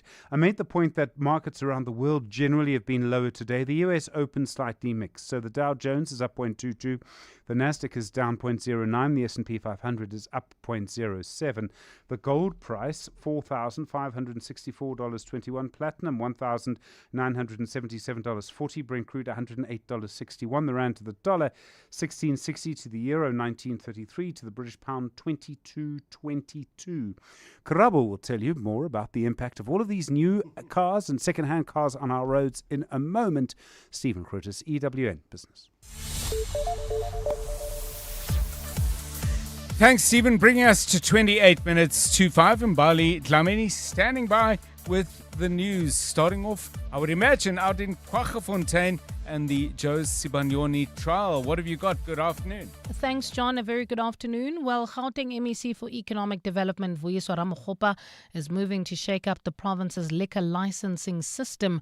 These reforms include increasing liquor license fees that she says have not been increased in 7 years, leaving regulators underfunded and struggling to enforce compliance. Briefing journalists in Melrose earlier today, Ramokgopa cited a report that exposed widespread governance failures at the Liquor Board. She says her plans will reset the Liquor Board and other entities that fall under her department. Dimakatso Leshoro reports. The MEC says the province is now pushing to digitize liquor license applications to clear massive backlogs and make it easier for businesses to trade legally. The current system is slow and dysfunctional, she says, with some applicants waiting more than 2 years and in some cases 5 years for responses. We are firmly of the view that we have to expedite the moving to a digital application process, which will facilitate that and also help us to increase the size of the pie. Ramokgopa says the provincial government, which is trying to raise money, has seen a fraction of revenue from the licensing fees from the multi-billion rand industry. This, she says, is unsustainable. She has warned the weak revenue base has crippled effective regulation. Now license fees are going up. She says there's not been an increase in license fees over the past 7 years, a move her department has been criticized for. Dimakatso Leshoro, Eyewitness News. Western Cape Agriculture MEC Ivan Meyer has described the recent floods as devastating for the province's farming sector. 2 powerful storms swept through parts of the Western Cape, killing 11 people and causing widespread destruction. Meyer says the severe weather has not only claimed lives, but has also left farms underwater, destroying crops and drowning some livestock. Ntutu Zalunene has more. Agriculture MEC Ivan Meyer and Premier Ellen Windy took a helicopter flight over some of the worst hit areas today to assess the damage. Officials are now working to verify the full financial cost to the agricultural sector. Mayor warns the floods could leave many farmers facing massive financial losses due to damaged infrastructure and equipment. What we will now do for agriculture is to prioritize high-risk zones such as the X-River Valley, specifically for the table grapes. We have seen devastating impact also in the area of Grabouw, Elgin, the deciduous fruit, Ceres, Witzenberg. He says the disaster may also disrupt food supply chains, leading to shortages and higher food prices. Ndutuzelo Nene, Eyewitness News. And in France, a new team of international architects has been selected to transform the Louvre Museum. According to reports, a French landscape and urban planning agency is also part of the winning team, which was selected by a jury from among 5 shortlisted candidates. The historical building has faced a litany of scandals recently, including a $100 million jewelry robbery recently and a ticket fraud scheme, which may have cost the Paris landmark around $11.7 million. A partly cloudy Tuesday in store for Gauteng tomorrow with isolated showers and rain also expected. Lows of between 7 and 11 degrees and highs of between 16 and 20 degrees. Pulls off slow-moving traffic on Witkoppen Road between Main Road and Stonehaven, while in Bryanston, traffic remains sluggish heading towards Four Ways. That's on the N1 southbound between Rivonia Road and Winnie Mandela Drive in Hurlingham. Leaving Sant and heading towards Bryanston, there's slow-moving traffic on Winnie Mandela Drive approaching Republic Road due to an earlier accident. The top story in EWN, Gauteng MEC for Economic Development, Vuyisa Ramokgopa, is moving to shake up the province's liquor licensing system. The Midday Report. Weekdays, 12 to 1. Afternoon, Mandy. As to why the police took long to arrest Brown Mokgotsi, it's either here nor there. But on Friday, Brown Mokgotsi had to be arrested either by the fashion police or by SAPS. Brown Mokgotsi had to be arrested, especially after coming there at the commission wearing a red blazer and a crop top. No, I'm finished. I am finished. That is so true. He came in his crop top and his red blazer. You guys are too funny. The Midday Report with Mandy Wiener. 12 to 1 on 702. 702. If your internet provider was becoming too expensive, you'd switch, right? So why pay more for car insurance? Switching to Outsurance saved 45-year-old Niven 461 Rand on his 2025 Volkswagen T-Cross. Get a quote now, and if Outsurance can't save you money, ask for 500 Rand or 1,500 if you've been claim-free and with the same insurer for 3 years. Do it now. SMS OUT to 45142. That's OUT to 45142. Licensed insurance FSP. TCs and information online. Don't miss out on 20 Buck Tuesday at Food Lovers Market. Shop incredible deals like 2 100-gram beef burger patties for 20 Rand, 3 80-gram chicken drumsticks for 20 Rand, 3 100-gram okra sizzler for 20 Rand, nachi trays for 20 Rand each, and any 2 grapefruit, nachi, orange or lemon thrift packs for just 20 Rand. Valid this Tuesday only at all Inland Food Lovers Market stores. My name is Richard Sutton, and I'm the host of the podcast Shift Happens. This podcast is about you, about transformation, elevation, and becoming the best version of yourself. Each episode shares powerful, hard-won lessons from prominent South Africans who have faced doubt, change, and early failure, and emerged transformed. Don't miss Shift Happens, the tools, insight, and skills to help you navigate the real realities of life. Now streaming on PrimeMediaPlus.com, the Prime Media Plus app, Spotify, and Apple Podcasts. 702. WhatsApp John on 072 702 1702. Good afternoon, John and 702 listeners. One of the occupations which has the most walking, I must inform you, is the heavy ballast stamping machine, HPTM, as known for the railway track, which aligns the vertical alignment as well as the horizontal alignment of the railway track. As a track master, you have to walk in front of the machine and behind the machine. Depending on the length of your shift schedule, you can cover anything up to 20 kilometers during that shift on that particular day. Goodness. Thank you. It's Lusanda and Kelvin Santon. Hi, John. How are you? It's Okrej here. I'm a maintenance technician. My work requires a lot of physical. We lift gearboxes and we do a lot of walking from department to department. I normally walk an average of 17,000 steps a day. Sure. This is really, really interesting. We asked earlier, and you might have missed it, but I was just asking about jobs where you have to be incredibly fit, and some of them perhaps surprising jobs. This is interesting from Nombasa, who says, the gentlemen that collect the garbage must be extremely fit. They run between houses and have to pull heavy bins. They have to be fit, says Nombasa. I'm sure you're right. It's 20 minutes to 5. EWN Sport. Anthony Teixeira now stepping in with the very latest sports. All eyes on the English Premier League, or many eyes. Can't assume that every single person on the planet. But a big, big game. Arsenal-Burnley, what's the manager saying? Yeah, good afternoon, John. Well, Mikel Arteta has been speaking about the fans backing him throughout his tenure at Arsenal and how that's grown to the point where the Emirates now is the team's 12th man. He was reflecting ahead of the clash against Burnley this evening, saying that when it started, the club was very tough going. A few days before I was appointed here, I was in the other bench with Man City. That image, that feeling of the stadium, the crowd, the 50% of the stadium was empty. It really got into me. I said, with this, there is no project, there is anything that we're not going to do. This is not going to work. So to see that transformation and that joy on the people, it's beautiful to watch. Kickoff is 9 p.m. Sunday, Mamelodi Sundowns won their home tie in the CAF Champions League final 1-0 against Moroccan side AS FAR. While Real Madrid captain Dani Carvajal will depart the club at the end of the season. Since joining in 2013, he's made 450 appearances, winning the UEFA Champions League 6 times, as well as 27 trophies in total, although none in the last 2 seasons.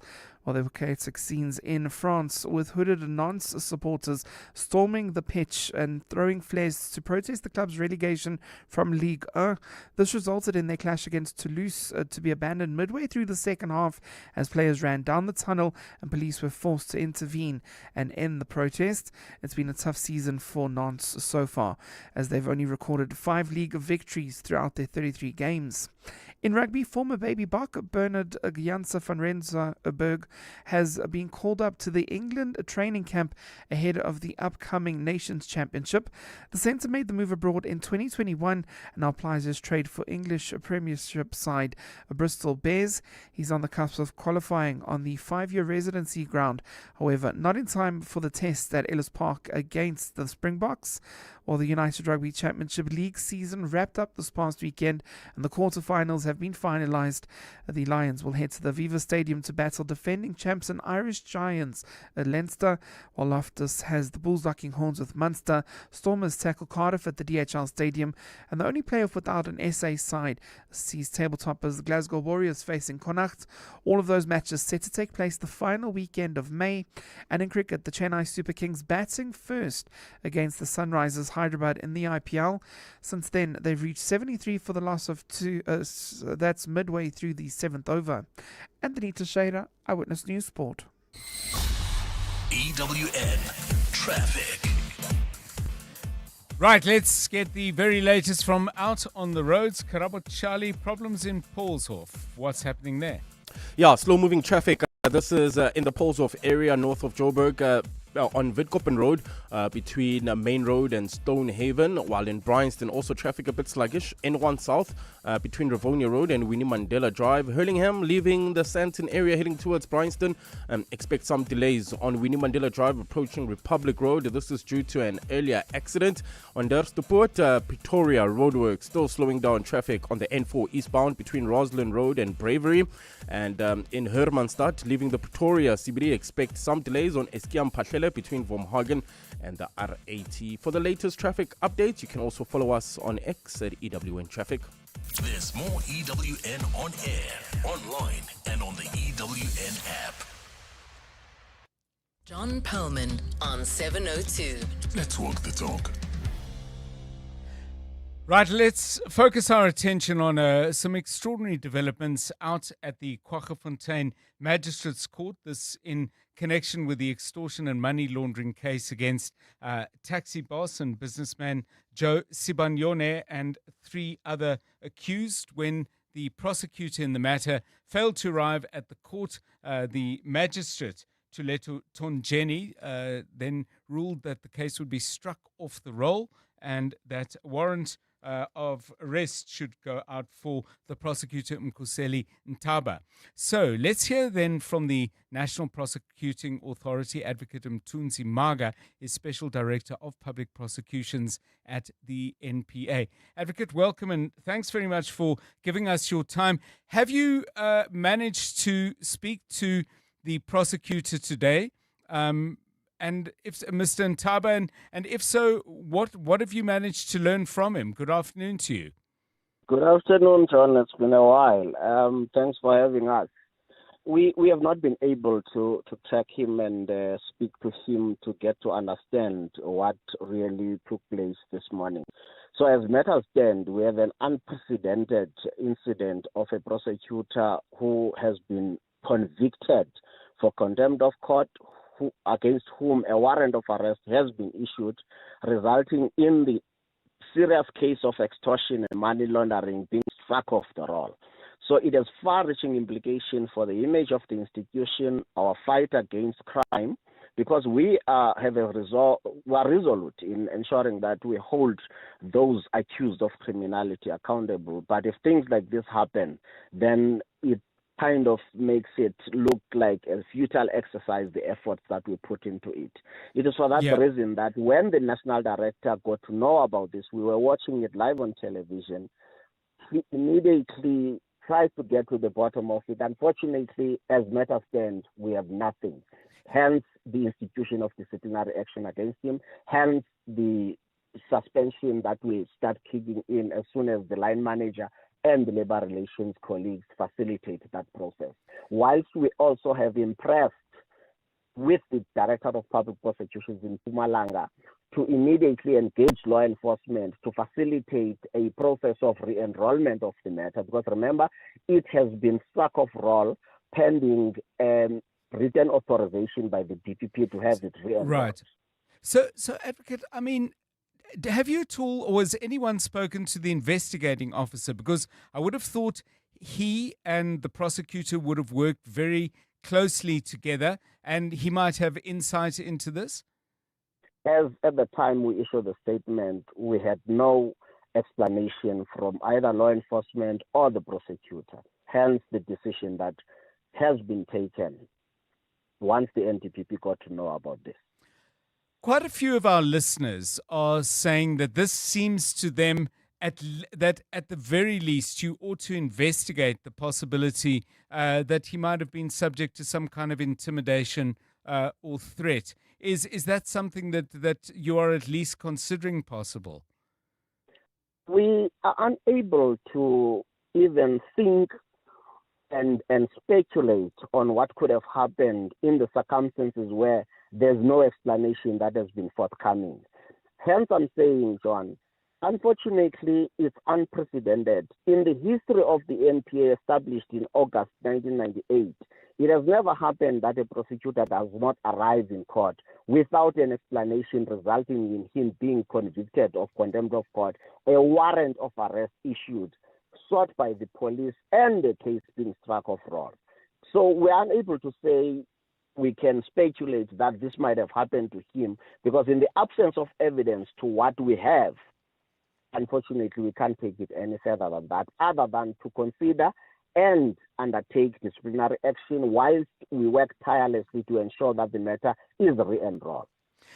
Take us through the process of re-enrolling. I mean, what exactly is involved there, and could there be a set of legal circumstances, Advocate Margo, where the case cannot be re-enrolled? Because certainly the comments made by Mr. Sibanyone, and I'm going on quotes, so it's possible that he may say he was misquoted, but he stepped away there saying, well, this proves that he's innocent. I mean, I'm assuming you don't hold that view both in law or in fact. of importance, John, is that the magistrate at no stage did she venture into the merits of the case. The matter was enrolled on 12th May.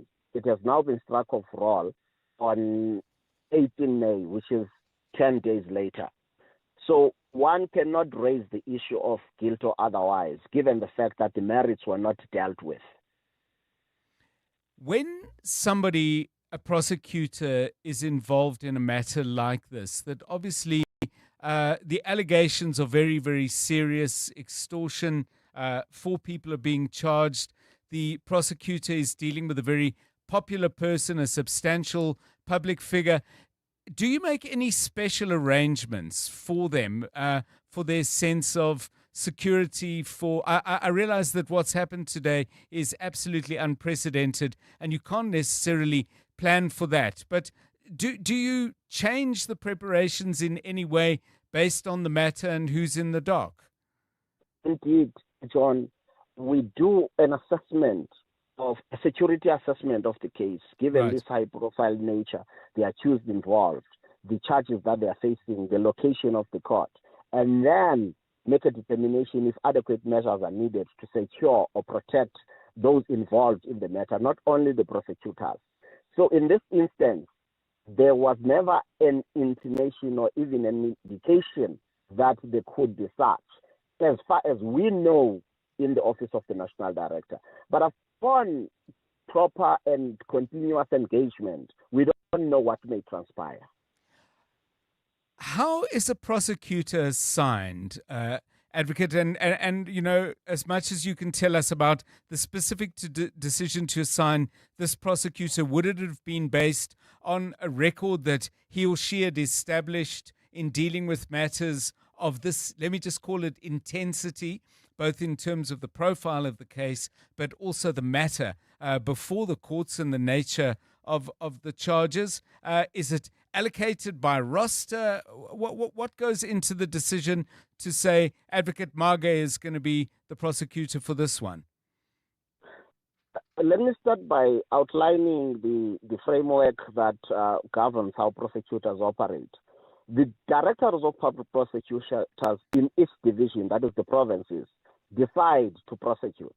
The national director has an oversight role and review powers, not powers to prosecute. So it's the DPP that then decides which prosecutor to assign depending on the complexity of the case. As I am doing the interview now, I don't have information on what informed the decision to allocate the prosecutor. I can only speculate that it was because of his expertise and experience. In terms of something that happened on Friday, and I wasn't there, and I'm going on reports, but I would think you've been updated on this, Advocate Mage, that the prosecutor did raise questions about his ability to attend on the Monday, and it became something of a back and forth with my understanding, Magistrate Tonjeni very much putting her foot down. He said there were other matters he was required to attend to, and she said, no, we proceed on Monday at 9 and we expect you to be there. First of all, are you in the position you are in trying to manage the fallout? Were you aware of what happened on Friday, and was that handled correctly? We have not reviewed proceedings of Friday. Okay. And this has not come to our attention. It is going to be a continuous process of reflection and interrogating whatever it is that we can lay our hands on as the national office. Obviously working closely with the DPP and whose jurisdiction the matter falls. He seemed to be suggesting, and again, I'm very mindful that you don't know the details, but this is merely to frame my question. He seemed to be saying he had other NDPP, NPA business that he needed to attend to. Can you confirm that, there's nobody in Nelspruit who's saying, oh no, but he was here at the court dealing with this matter or that? He's kind of dropped off the face of the earth? I don't mean literally, but nobody has heard from him. Yes, no one has heard at the national office, given the fact that, look, this happens in Mpumalanga. We are in Pretoria. Right. And our liaison is the Director of Public Prosecutions, who unfortunately is still looking into the matter and has not provided us a report yet. Right. So what we are doing is informed by the fact that there is a conviction of our colleague and there's a warrant of arrest out for our colleague. A matter has been struck off the roll. Yes. The far-reaching implications outweigh any other benefit of a doubt we can give to anyone, because in the absence of any explanation, we are left with nothing else but to act on what we have. I just want to then go back. Finally, if we could just wrap 2 points with you, Advocate Marga. I mean, the first is the magistrate in reaching her decision. Was that her only option? I mean, does it necessarily follow that she needed to strike it off the roll, or was that a choice that she made either in her interpretation of the law or her decision about which part of the law to refer to in that decision? The difficulty, John, is that if you look at our statement, there's a line there where we say we will reflect on this order to see if it was the only legally permissible mechanism within which the magistrate could deal with the matter. Because we're saying 10 days, can we then safely say a finding of unreasonable delay is fair in the circumstances? That's why we're saying we'll have to reflect on this and explore if legally was there no other option like postponing the matter to tomorrow or rolling it over to tomorrow. You know, and in the circumstances, we are unable to agree with the order, but there's a conviction, unfortunately. And just finally, the road ahead, I know you've dealt with it before, but if you could wouldn't mind going over the ground again, the process for re-enrolling it, and can you confirm that from your side at the NPA, you have no doubts that you're on firm legal grounds to re-enroll the matter? If you could deal with those 2 points, please. Okay. On firm legal ground indeed, John, because Section 342 capital A of the Criminal Procedure Act that regulates criminal proceedings provides that once a matter is struck off roll by a court in those circumstances, we have a right and authority to re-enroll, but only upon written authorization by the Director of Public Prosecutions within the jurisdiction of the court or the matter. So in this instance, NDPP Advocate Motili conducted the Director of Public Prosecutions and impressed on him to urgently attend to this matter. Now, he has to engage law enforcement and facilitate a re-enrollment of the matter. But before he does that, he needs to satisfy himself now that the matter can be re-enrolled by preparing a written formal authorization that can be produced when the accused are summoned to appear in court or, if possible, are rearrested. Thank you very much to Advocate Mthunzi Marga, Special Director of Public Prosecutions. His thoughts on what's happened out at the Kwaggafontein Magistrates Court. A quite extraordinary day, as he was saying. This has never happened to them before. I can't imagine. It's happened in many courts in South Africa. Lawyers, if you're listening out there, re-enrolling, is it as clear-cut the pathway to getting it back on the roll as Advocate Marga is so confident is the case? You may have another view or a view that backs up what he's just said. Either way, we always enjoy hearing from our legal minds out there. 702 Drive, it's coming up for 3 minutes to 5. The Aubrey Masangu Show on 702. I cover on my show issues of advisory, whether it is legal matters, whether it is financial matters. I cover day-to-day issues as far as current affairs are concerned. I cover the politics of the day and how we as South Africans are interpreting them. My listener is a curious 702 lander. They want to know what are the backstories, the stories behind what we are hearing on the airwaves. They want to understand understand what drives the different issues that have us talking. What I love about the 702 family and 702 Land is the fact that we have 702 landers who are responsive, who are present, who care about their communities and who want to know how they can be a part of the process of making our areas better, but also our country better. And that for me is a great privilege. I am totally indebted to the providence out there to be talking to these people on a daily basis. The Aubrey Masanga Show, weekdays from 8 to midnight. Corporates That Care promotes and encourages corporate leaders and all citizens to walk the talk for a better South Africa. Catch Corporates That Care this Wednesday at 10 to 9, featuring RMB. Their head corporate client coverage, Nana Piri, will be in conversation with Bongani Bingwa. And join us every Wednesday as we highlight the efforts of companies and brands dedicated to building our country. Corporates That Care is a Primedia Cares initiative with 702 and Primedia Outdoor. 702, let's walk the talk and make a difference together. Doing your famous through meetings, in traffic, at the store. Don't let seasonal hay fever get in the way of a better you. Unite against allergies with Demazin once a day, providing 24-hour non-sedating relief from symptoms like a runny nose, sneezing, and itchy red eyes. Demazin gets it done. Speak to your pharmacist today about Demazin once a day. That's Tabo, before he got naked. When Tabo's car broke down, he did what every manly man does best. Hit things, fiddle, and hope it works. So Tabo got naked. He got comprehensive car insurance in seconds and can now call roadside assistance anytime on the Naked app. Tools down, Tabo. Cover your car and home now at naked.insure and see how easy insurance can be when you get naked. Naked Financial Technology is an authorized FSP. Get naked.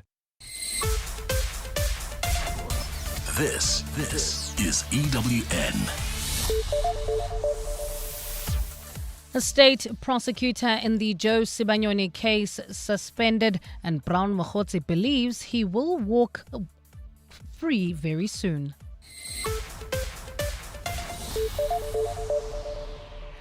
Good afternoon, I'm Bali Dlamini. The National Prosecuting Authority has suspended a prosecutor found in contempt of court in the matter against taxi tycoon Joe Sibanyoni and others. This comes after the prosecutor failed to appear today in the high-profile exoneration and money laundering case in Mpumalanga.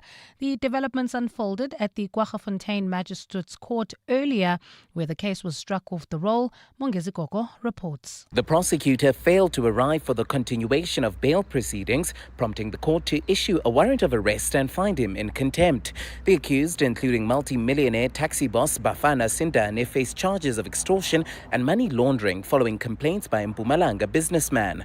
In a statement, the NPA says it is now instituting disciplinary action against the prosecutor, who will be suspended pending internal processes. The authority also confirmed that the case can only be reinstated through written authorization from the Director of Public Prosecutions in Mpumalanga. National Director of Public Prosecutions, Advocate Andy Mutibi, has described the incident as disappointing but insisted it does not mark the end of the case. The NPA says it is now engaging investigators with a view to re-enrolling the matter. Mongezi Koko, Eyewitness News, Kwaggafontein. The lawyers for political fixer Brown Mogotsi say he is confident he will be exonerated as the state's case against him is weak.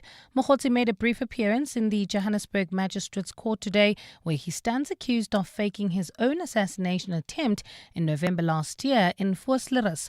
He faces charges of defeating the ends of justice, perjury, unlawful possession of a firearm and ammunition, and discharging of a firearm in a built-up area. Tabiso Koba reports. Through his lawyers, Brown Mogotsi says he doesn't have a gun and did not fake his own assassination attempt. Mogotsi's lawyer, William Sachacha, says his client believes he's being maliciously prosecuted. Look, the charges are very serious, I won't lie, especially the charges for possession of firearm, possession of ammunition. We do know that those particular charges, they hold a minimum sentence of 15 years. However, we believe that we're going to challenge those particular charges in court and the court will exonerate Mr. Mogotsi. Sachacha says Mogotsi has been in good spirits since Mokhotzi's arrest on Friday night. However, he's struggling to eat the prison food. The matter returns to court next week Monday for his formal bail application. Thabiso Koba, Eyewitness News.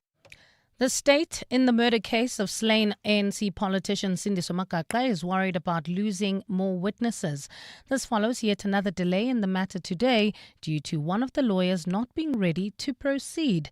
The lawyer for accused number 3, Stanley Skosana, said he needed more time to sort out his diary as well as needing more time to instruct counsel.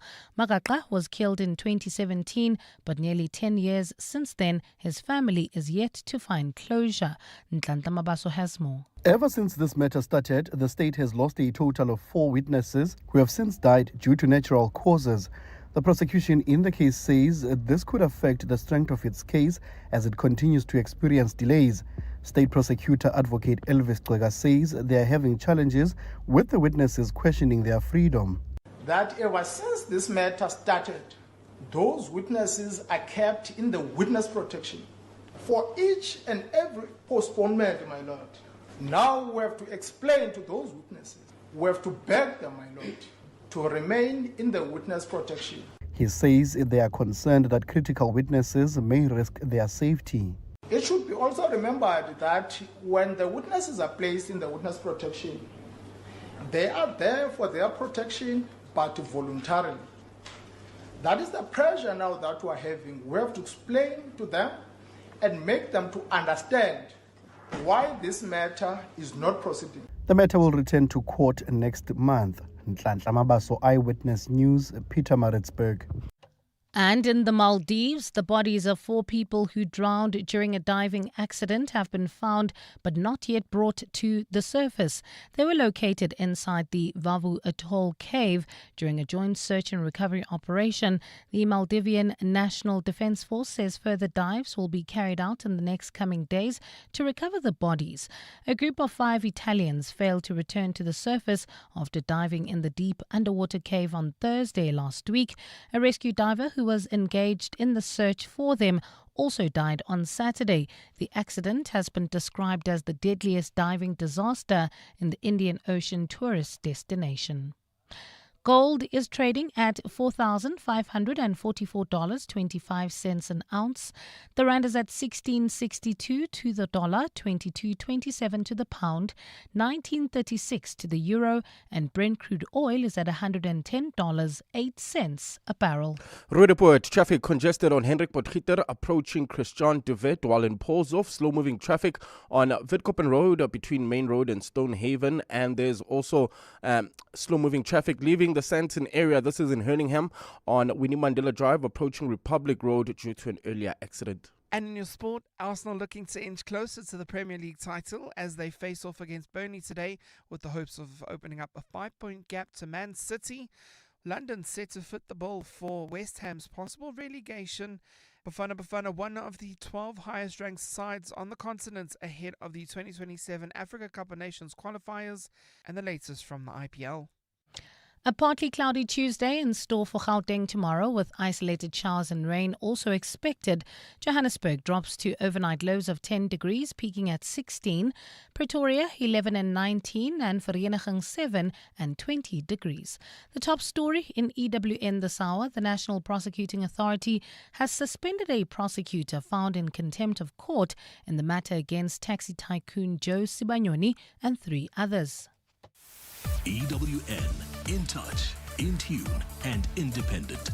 For the latest, visit ewn.co.za or download the EWN app. We're calling on Joburg to walk the inner city with us. In 702 Josie My Josie Walk the Talk. Babize bonke. Enter now on primemediaplus.com. 702.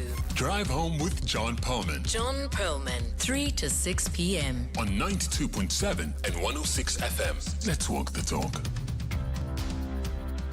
8 minutes past 5 on 702 Drive. Good to have you with us on the show. Coming up in the next half an hour or so, the National Health Act has been challenged in the Constitutional Court, and a very important aspect of the National Health Act, which may have implications for the future of the national health insurance, has been dealt a substantial blow. We'll talk about that with Professor Alex van den Heever, joining us from the Wits School of Governance. He's with us fairly shortly. And then in regard to corruption, do you find that perhaps your views on corruption and the fight against it are unshaped in ways it shouldn't be by whether you happen to like a particular person or a particular politician? That inconsistency, if I can call it that, is considered by my guest who joins us at 5:20, Malusi Ngala, joining us from Corruption Watch, as a significant obstacle to our fight against corruption. He set all his thoughts out in a very interesting article, and we'll talk about that, as I said, in about 10-15 minutes' time.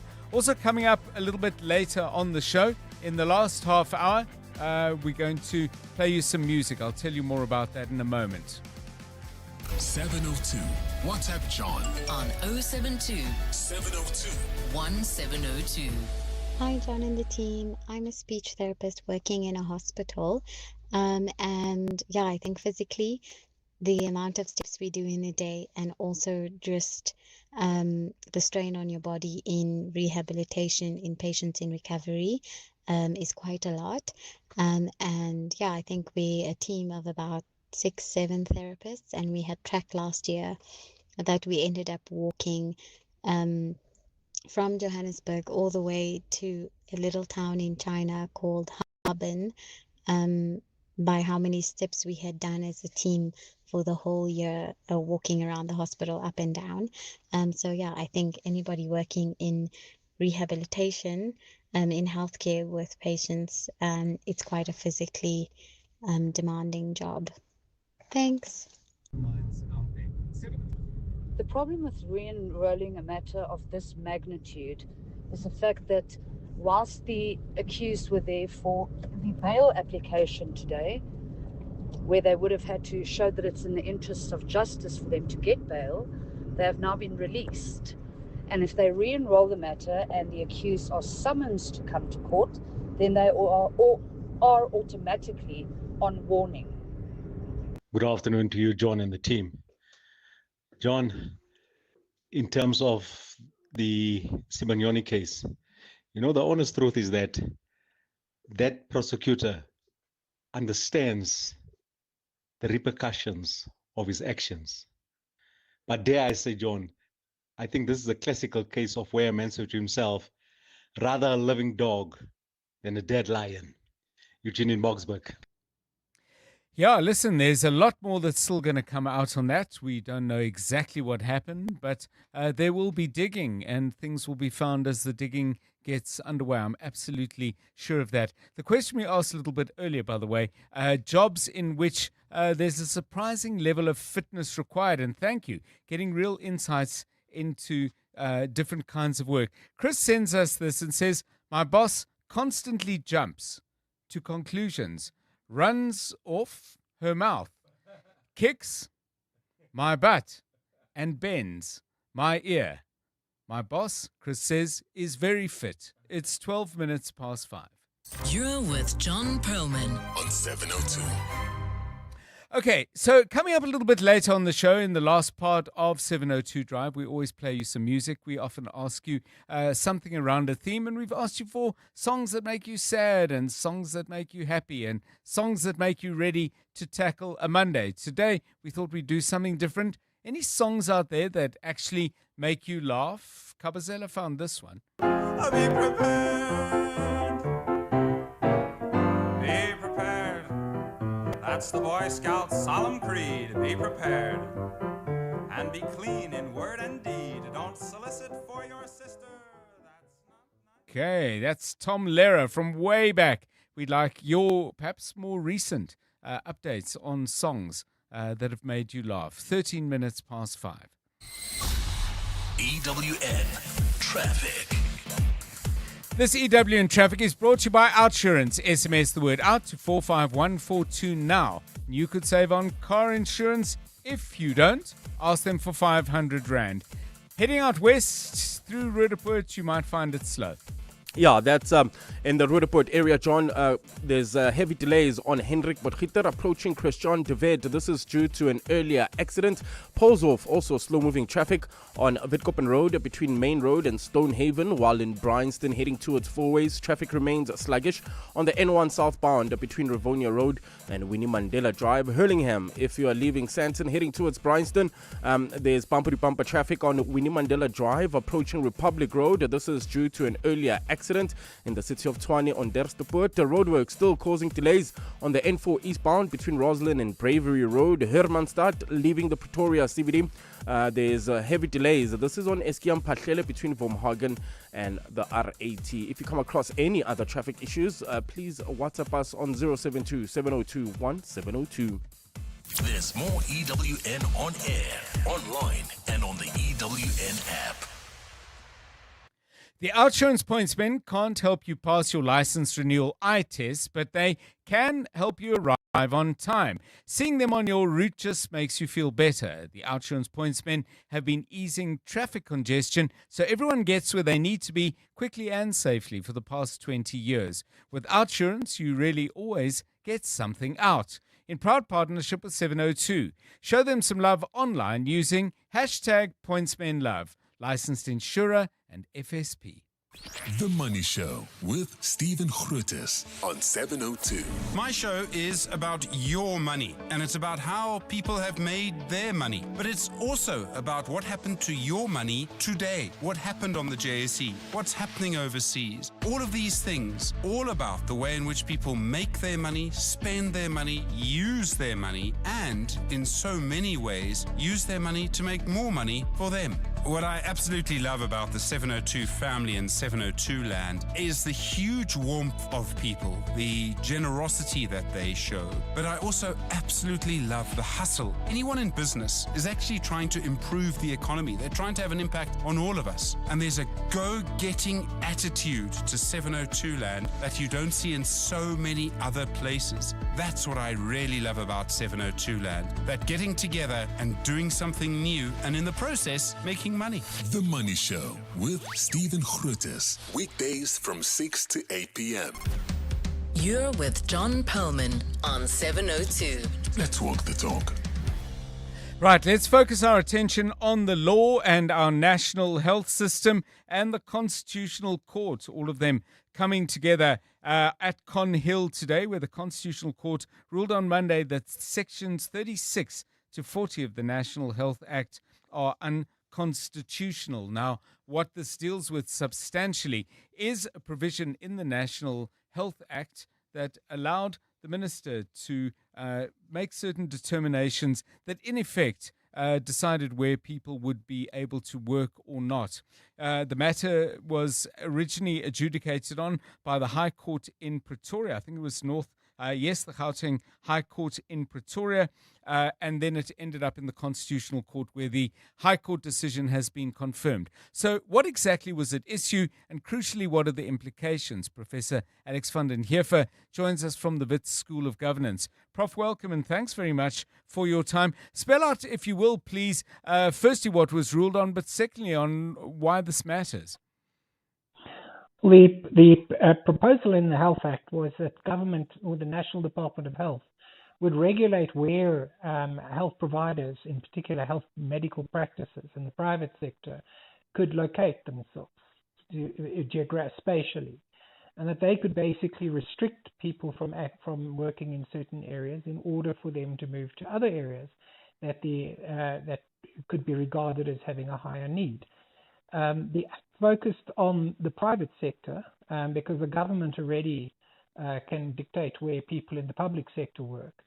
So this was about a private sector provision, and the Constitutional Court effectively, as well as the High Court, said that the legislation was irrational, in that the purpose of the Act couldn't actually be reasonably achieved. So part of the purpose of the Act was to achieve equity in the distribution of healthcare resources, but there was no way in which the framework was, this particular framework could not actually achieve that end. And there was nothing really very solid in the legislation to indicate exactly how any of the provisions would be carried out. So part of the irrationality was the fact that it deferred quite a lot of what would be done to regulations.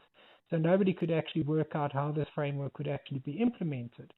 So that effectively gave very significant powers to the Minister of Health and to the Director General of Health to make these determinations with a lot of discretion.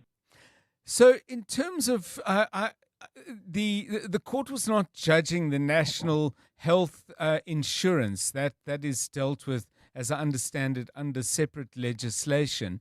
But this is, there's definitely a connection, as I understand, that this is an important pillar of the way the NHI would operate.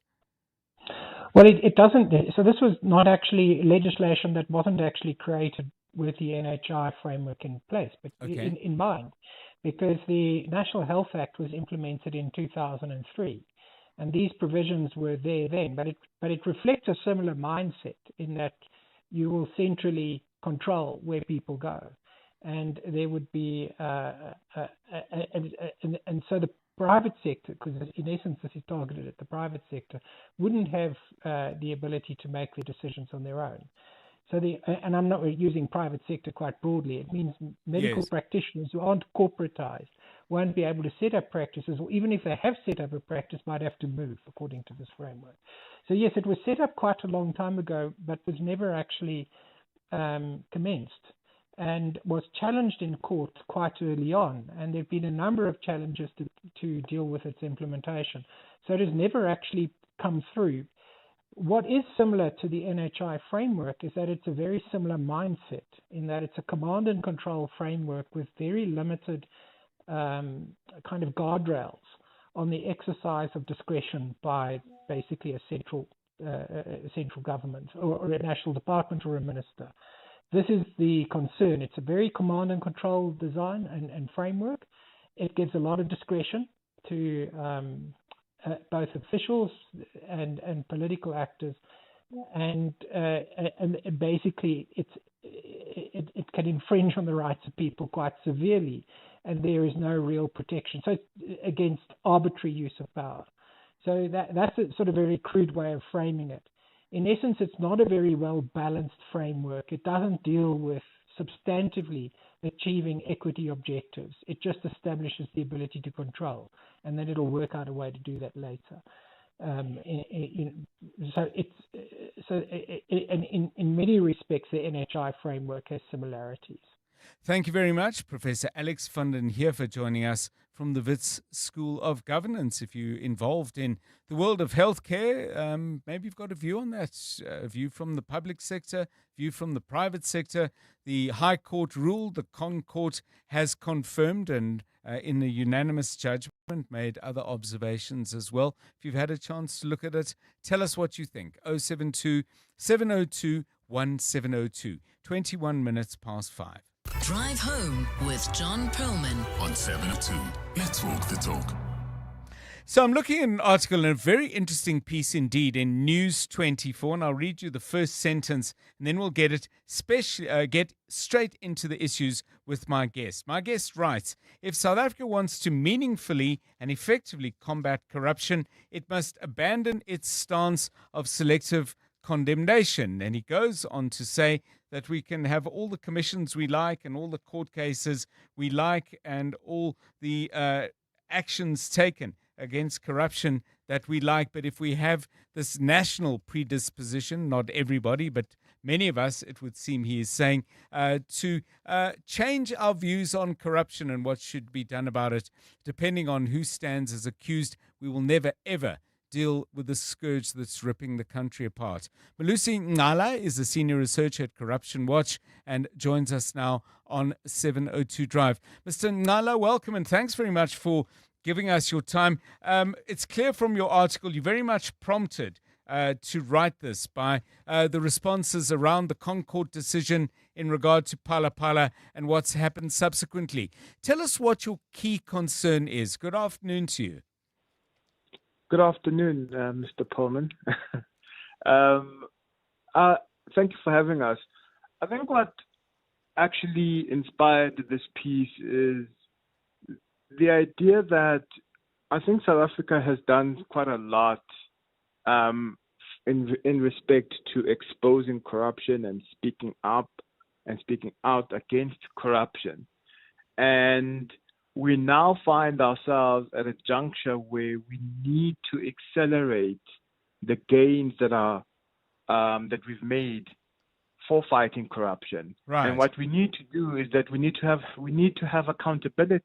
And so far, accountability is very, very difficult. And accountability is difficult because so many people feel that there's that it's all relative. I mean, you talk about this, and I just want to read this portion because I think it really is quite powerful. The danger is not merely one of moral inconsistency, because when accountability is applied selectively, it loses its deterrent power entirely. The lesson the system teaches is not do not abuse your position. It is do not abuse your position without sufficient political protection. Are we guilty of this on a wide scale? Is it the politicians? Is it a much wider group of people than that? I think most prominently we see it in our politics, particularly in South Africa, because I'm sure in 702 land, the conversation when we look at other examples of other countries, when there is a corruption scandal, it's handled in a particular way. Yes. And it suggests that that person, whoever is accused, either feels shame enough to be like, okay, I don't want this to drag on and on in public, or at least there'll be those around that person who will hold them accountable. And yes, fine, we can speak of Pala as the most critical issue at present, but it actually happens on various matters in South Africa regarding our politicians. Yeah, and I mean the point you make here is genuine accountability requires a single consistent standard, conduct assessed on its merits regardless of who committed it. How far away are we from that? I mean, some people may argue, well, there's going to be debate and there's going to be noise and static from people on different sides, but ultimately that single consistent standard needs to be applied by the law and nothing else. You're suggesting that if we don't have that consistency in our national conversations, we're never going to get to the law part. We can have the debate in terms of debating the veracity of the claims and the facts, but it's something else when you find ourselves as one of the most, or perceived to be one of the most corrupt countries in the world. And we know very well, based on the commissions that we've had, how far the rod actually goes when we don't see accountability. Accountability helps us to have a guide in terms of our principles. What are we aiming for as a society? We need to think about beyond this moment. There will be no Julius Malema, there will be no Cyril Ramaphosa or Jacob Zuma, but there will be an entire country with a people that need to figure this thing out, which is democracy. Thank you very much. Lots to think about there. Malusi Ngala is a senior researcher at Corruption Watch. You can pick up his piece on the News 24 site in the opinion section. And he's making some very important points, I think, and in many ways challenging all of us to just be consistent and be sort of cast iron in our view of what is right and what is wrong, instead of umming and ahhing depending on which politicians we happen to like more than others. Good stuff. Have a look at it and join the conversation. 27 minutes past 5. EWN Business. Stephen Curtis, a very good afternoon to you. How did the markets end? A bit of a up and down sort of day from what I could see. Kind of where we left them, John. The problem is that Brent crude is creeping up past $110 a barrel now. But the oil share ending the day at 0.32%, 114,913 points. Financials up 0.81. Industrials are flat. and resources up 0.06. So gold was slightly higher, platinum slightly lower during the course of the day. And there's a lot of corporate news as well. A really strong day for WeBuyCars. The value of getting the bad news out there first. We knew a couple of months ago, I remember speaking to them at the time, that the second-hand car market was under strain, not in terms of volume or number of cars sold, but in terms of prices. So second-hand cars were in deflationary price territory for the last 6 months. That meant that they made a lot less money, but their share price still up 6.75% because of the way they seem to be managing it on the day. Harmony up 3.5%. The property group, the East European property group, MAS up 3%, and then Boxer and Mr. Price both up by around 2.5% on the day. Famous brands were up last time I checked. They own Steers, Debonair's, Fisherways, Wimpy, etc. Their headline earnings per share up by over 12%. Their operating profit up 4.5% in the year to the end of February. They have cut back on one or two brands. So Wimpy seems to be in slightly negative territory, but Steers, Debonairs, all of them still going very strong in terms of the number of new outlets they're producing. And then Astral, the poultry producer, its earnings per share up nearly 400% in the year to the end of March. We did know that was coming, so there was a lot of demand for poultry in the season. Brazil's export market was shut, and they also had much cheaper feed prices. ASP Isotopes is down 5.5%. Alpha Min is down nearly 3%. HCI down 2%. And then Sasol's down 1.74% despite higher oil prices on the day. In the US, things opening mixed there, really, all kind of into negative territory. The Dow Jones is down 0.09%. The Nasdaq is down 0.5%. And the S&P 500 is down 0.25% at the moment. The gold price, $4,542.78. Platinum, $1,968.39. And John, Brent crude, $110.94. You can blame who you like for that, but I think you know who it might be. The rand to the dollar, 16.63 to the euro, 19.36 to the British pound, 22.28. On the Money Show tonight, we'll speak to WeBuyCars, we'll speak to Astral, we will speak as well, even though they didn't have results out today, to the CEO at Eskom, Dan Marikane, to congratulate him personally on the fact that we've gone for a year without load shedding. So looking forward to that. I meant to send them cake last week. I forgot. But I get to congratulate them personally instead. I will also ask what changed. I mean, from stage 6 load shedding to now, what changed? And then also what happens next? Because already there's a suggestion that, in fact, we might have too much electricity. And then really looking forward to the conversation with Vuyani Jahana. You may remember he ran SAA. He now runs, or he's founded, a telecoms business. It's called Elita Telecoms.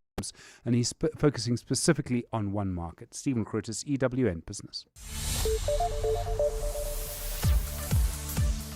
Thanks very much, Stephen. Looking forward to the Money Show at 6. The latest news now with Mbali Dlamini. It's 29 minutes to 6.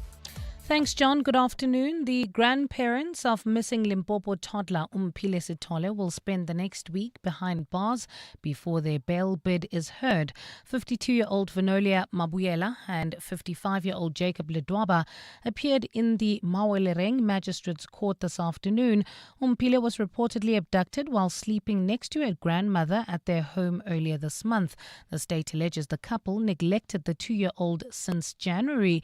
Prosecutors say they will be opposing bail, arguing they should remain in custody in the interest of justice. Magistrate Maureen Ngobeni postponed the matter a short while ago. Please reminded that it is now at this stage what the state is saying. Your legal representative may also come back and argue the fact that it does not fall under the provisions of the state section. However, at this stage, she is in agreement with the state, and as such, the application is for the matter to be postponed for purposes of formal bail application, and that the state they wish to obtain information pertaining to your release on bail.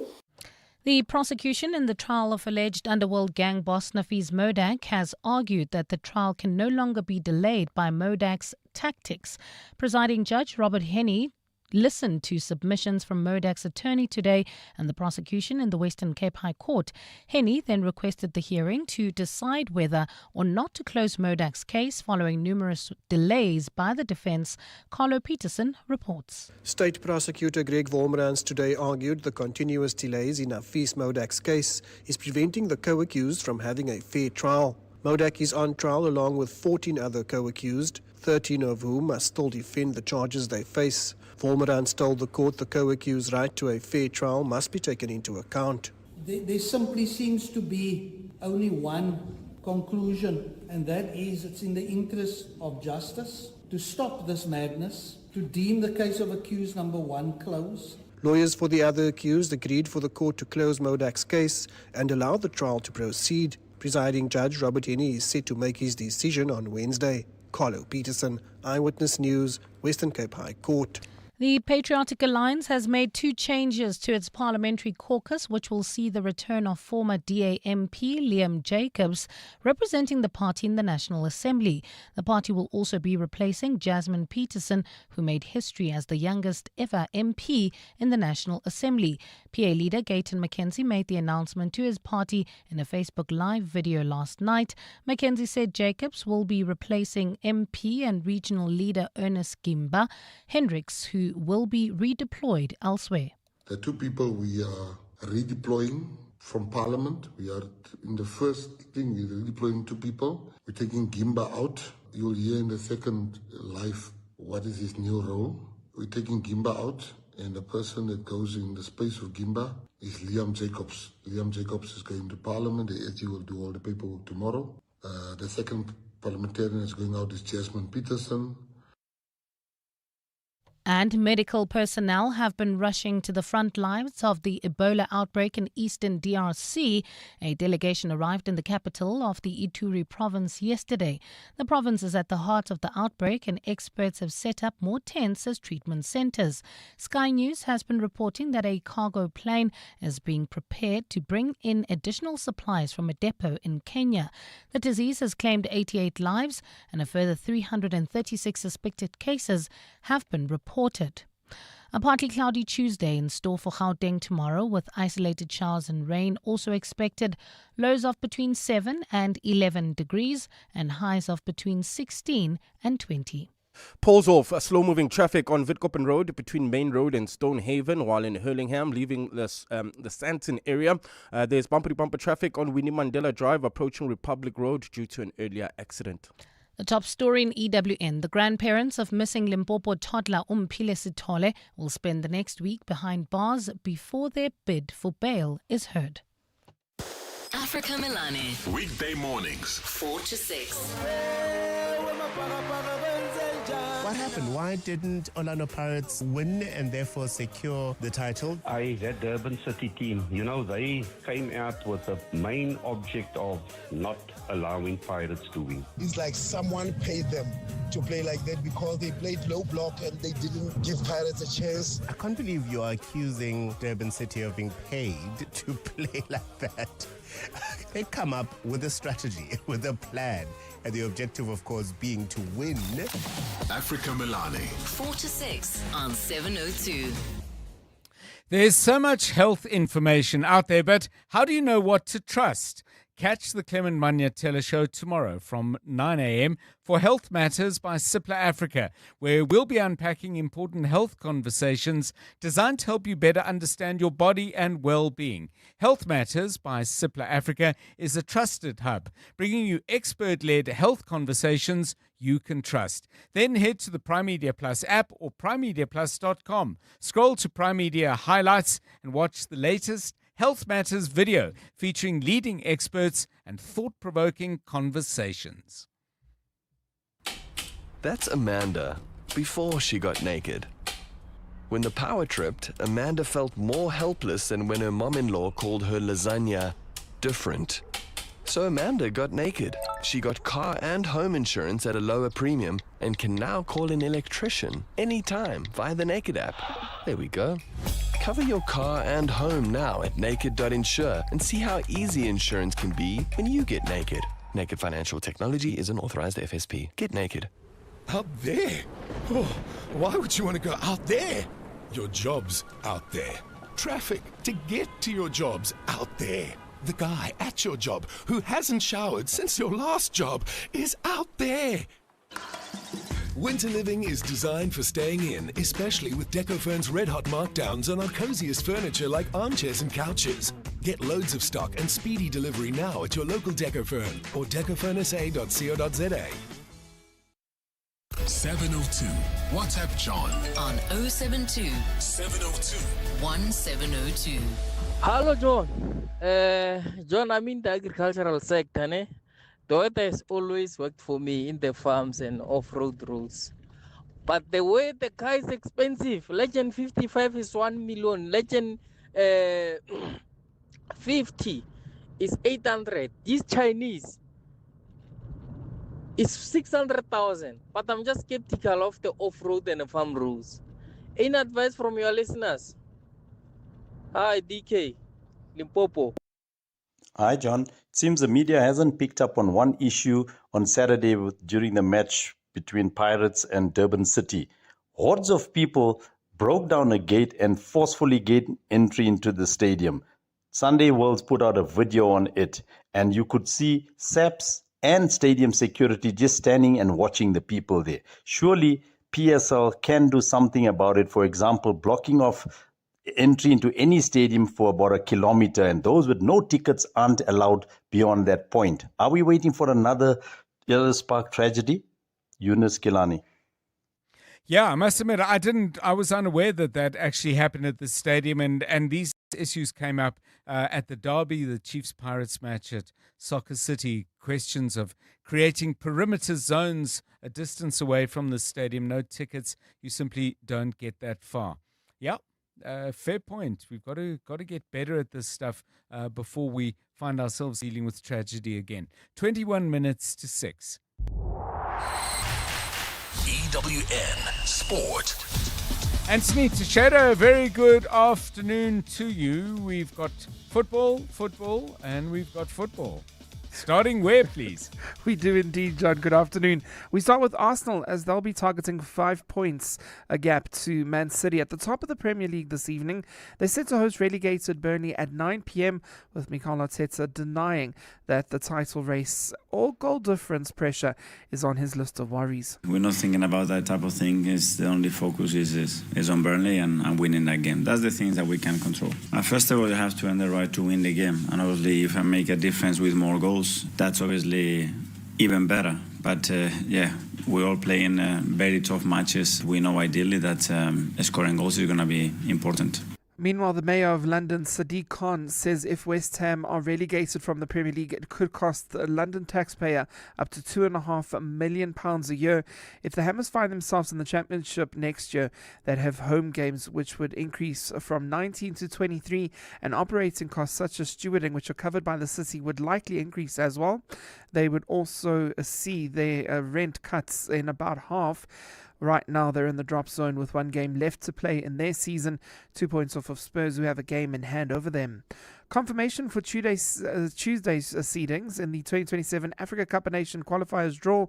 Bafana in level 1 as one of the 12 highest ranked sides on the continent. While in case you missed it, Orlando Pirates unable to move top of the Betway Premiership after ending goalless with Durban City.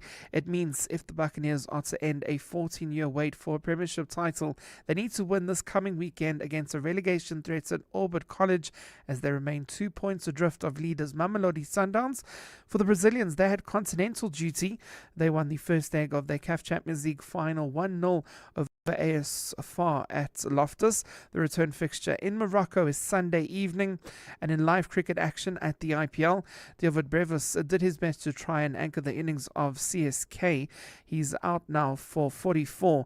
His side 159 for 5 as they head into the final 2 overs. Anthony Teixeira, Eyewitness News Sport.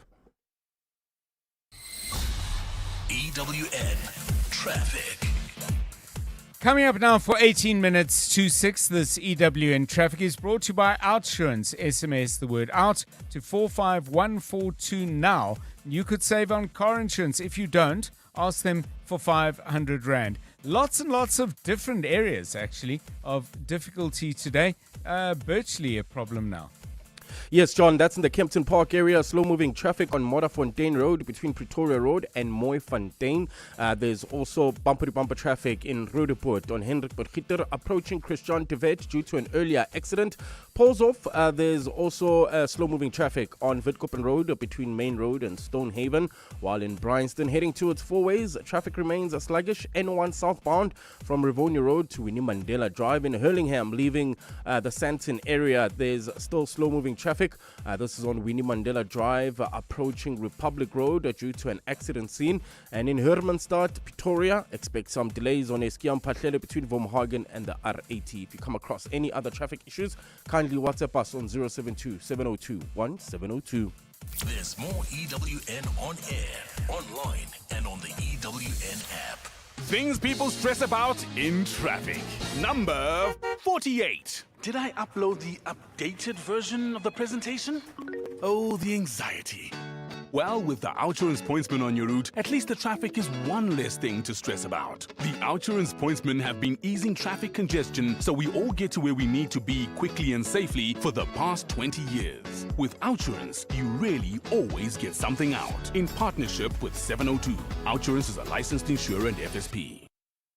The Clement Magnatella Show on 702. The Clement Magnatella Show is about everything. It's about current affairs, family matters, the work environment, your health and wellness, relationship and sex issues that couples face. It's about learning, helping each other, healing, teaching. It's about life in essence. What I like about the 702 family and 702 land is that we are quite intentional about doing life together. We're always pulling through for each other, learning from each other, always teaching each other. We're not scared to disagree, but also we're brave enough to be vulnerable with each other. We just care about each other, and I think that is priceless. The Clement Magnatella Show, weekdays from 9 to 12 p.m.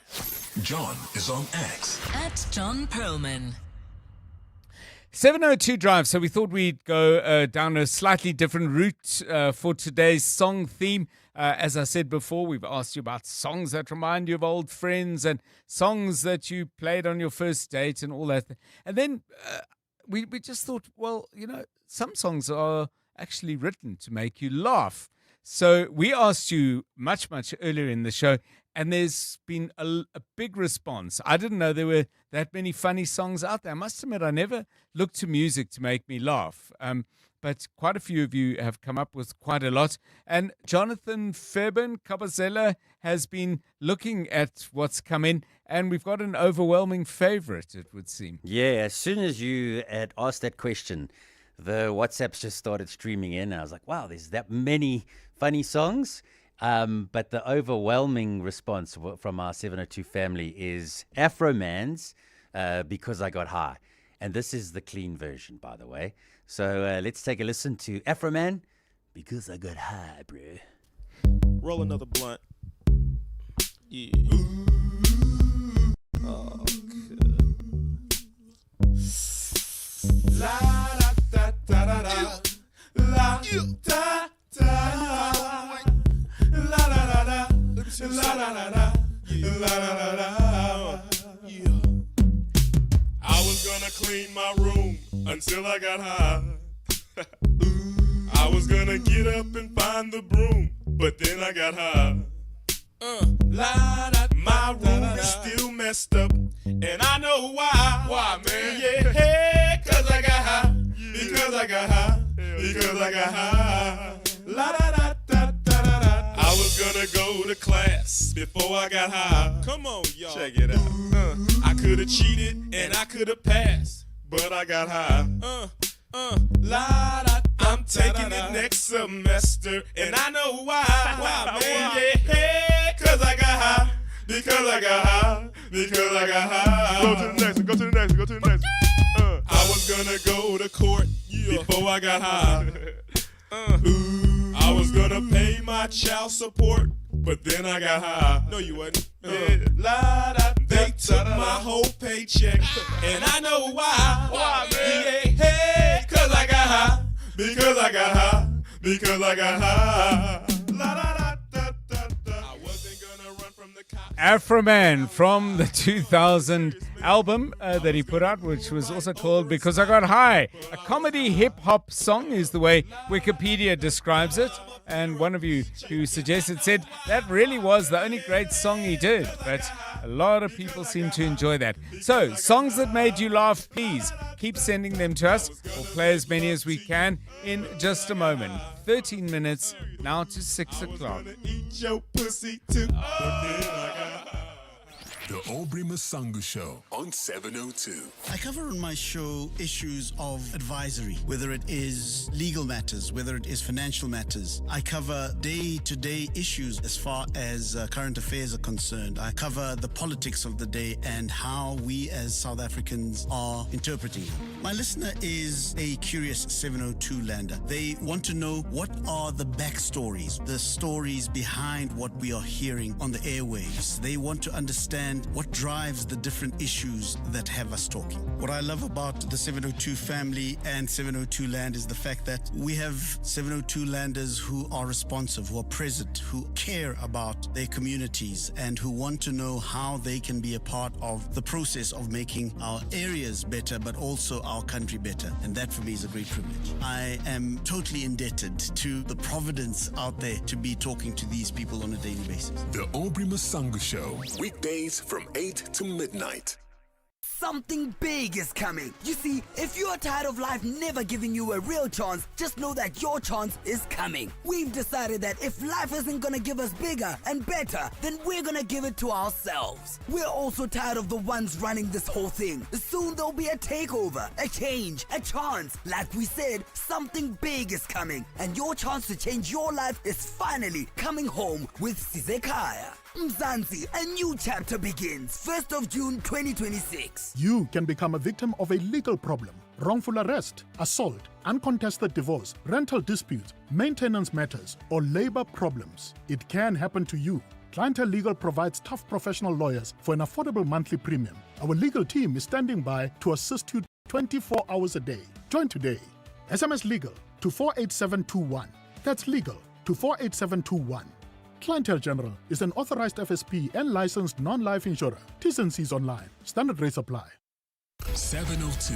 WhatsApp John on 072 702 1702. Greetings, John, the team and 702 lenders. John, the song that got me laughing even today from the first time I heard it. It's Marvin Gaye's Keep Getting It On. I can't stop laughing at it song, but I like it. I really do. Hi, Ntate John, Casey from the south. The song that makes me laugh, a song that I still find a bit funny even after these years, it's Because I Was High. I can't believe somebody's decided to go to the studio and wrote a song like that, and even the instrumental used to be my favorite.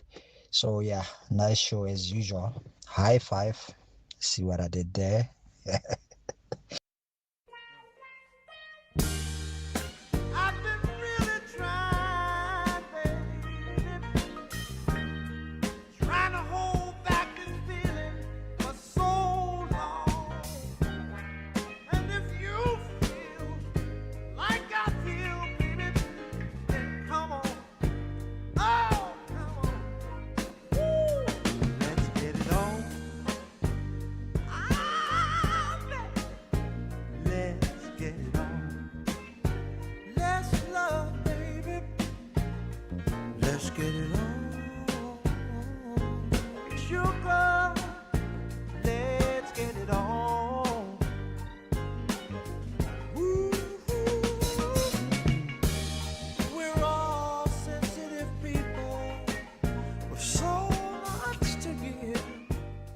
Yeah, I guess each to our own, hey? I must say, and I may have smiled with great pleasure at hearing Marvin Gaye sing Let's Get It On. Can't say it ever made me laugh. People, we must just apologize. In the first song we played, because I got high, we worked off what we thought was the clean version, but there would have been something you heard at the tail end that would have offended some people. So our apologies for that. What other suggestions have we got? Hopefully all squeaky clean. Hi, John. Sam from the East Rand here. A song that definitely gets me in a good mood, and I always have a bit of a giggle when I hear it or even watch the music video, is Always Look on the Bright Side of Life from Life of Brian by Monty Python's Flying Circus. Cheers. Have a good evening. Hi, John here from Randburg. My funny song is from The Meaning of Life by Monty Python, the Universe song. Thanks. Have a great day. Hi, Tate John. This is Yolande from Centurion. You know what? There is this one song that I don't think it's funny, but it has made me chuckle a little bit because of how real it is once you have broken up or you've ended a relationship and you realize that, oh no, the person who's not the problem, this is actually me. You know, it's 6 degrees of separation. I think it might be by I think it's by the script. 6 degrees of separation, or if I'm not mistaken, Imagine Dragons, but I think it's the script. Yeah. Shows what's the best way no one knows yet. Meditate, get hypnotized. Anything to take from your mind, but it won't. Oh, you're doing all these things out of desperation. Whoa, you're going through 6 degrees of separation. You hit the drink, you take a toke. Watch the past go up in smoke. You fake a smile, you lie and say you're better now than ever, and your life's okay when it's not. No, you're doing all these things out of desperation. Whoa, you're going through 6 degrees of separation. First, you think the worst is a broken heart. What's gonna kill you is the second part. The script, 6 Degrees of Separation, songs that make us laugh. Justin has got one for us. Very different to the script, I have to say. Here he is. Justin says, Amish Paradise by Weird Al Yankovic always makes me laugh. Let's see if it makes you laugh too.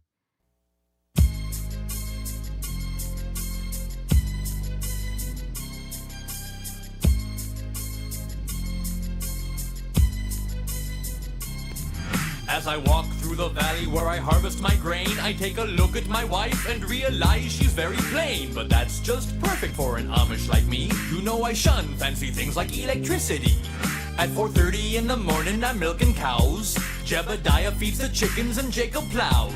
Fool, and I've been milking and plowing so long that even Ezekiel thinks that my mind is gone. I'm a man of the land, I'm into discipline. Got a Bible in my hand and a beard on my chin. But if I finish all of my chores and you finish thine, then tonight we're gonna party like it's 1699. Yeah, Weird Al Yankovic. Yankovic or Jankovic? What does he call himself? I don't know, Justin. Help me. Is it a hard J or is it Yankovic, as in Jan? Amish Paradise, obviously a takeoff on Gangsters Paradise. This one from Miss Lee, the funniest song I've heard is Rent is Due by Mfana Touchline. Chad recommends that we listen to Area Codes by Ludacris. Don't know that one. What else? Now, somebody else says we shouldn't have played Let's Get It On. We should have played Keep Getting It On. Okay, we'll check that out. I don't know. Leslie Skorokoro, I think that's Conry Zikubu. That's a South African classic from the 80s. And Nyan goes far, far, far back in time. Not before Kumbu throws in It Wasn't Me, John, by Shaggy. Where's Nyan? Oh, Nyan. Let's Call the Whole Thing Off. Duet done by Aretha Franklin and Louis Armstrong. I know the original of that. Never heard that version, but I suspect it's excellent. Some more of your voice notes. And John, good afternoon, and the 702 family. Paul in Randfontein. One song that has always cracked me up throughout the years is a local song by Mzege Zege, Khali Khali. It's got some funny lines about being the most stupid song in the world and raking up the sales in December, the whole of December. It's just a funny song. Every line just makes me laugh. Khali Khali by Mzege Zege. Sisa, sethe lo man. Thena nonga ngithabi nonga. Ngibhala ngelanga esikoleni nento. Ngiyaposta, ngiyahesha. Ebengiyonza more money than umuntu obhalile. Ngokuthi nje khali hophela. Yayizo ukuthi simple kanjani lento. Ngathi ngone kona lo mntwana omncane nje. Yathi thini? Lithi khali bese chop it up, bese pop. You understand? Okay. Join me to this. Who's that? Hey, khali chop it up, papa. Yayiza makuleni kumla kanjani? Tuzalula tinto, tuzakithi tinto. Ufalu khali chop it up, papa.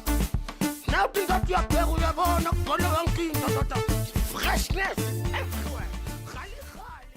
Zege with Khole Khole. Now, Michael sends us this in response to the Afro Man song because I got high and says, John, this isn't funny for me. This is why I still have to work at the age of 63. 702 Drive. You're with John Perlman on 702. Let's walk the talk. One more from Tony in Joburg, who refers us, don't know this one either, to the Gibberish song by Adriano Celentano. He says it's from 1972. Let's hear it. It's usual. You the cold maze, say one prison calling as an usual. All right.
I guess it gets funny further in. Unfortunately, we don't have time to listen to all of it. Letukile asks about a song called Like a Surgeon, which is born from Madonna's song Like a Virgin, also by Weird Al Yankovic, in fact.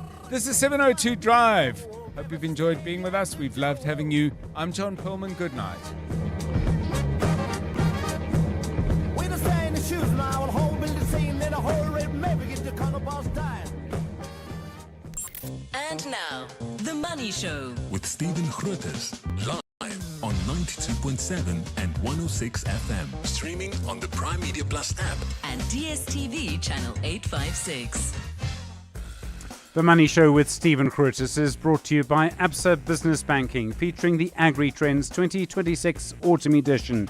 In agriculture, smart moves need smart insights. We get it. Good evening. On your Money Show tonight,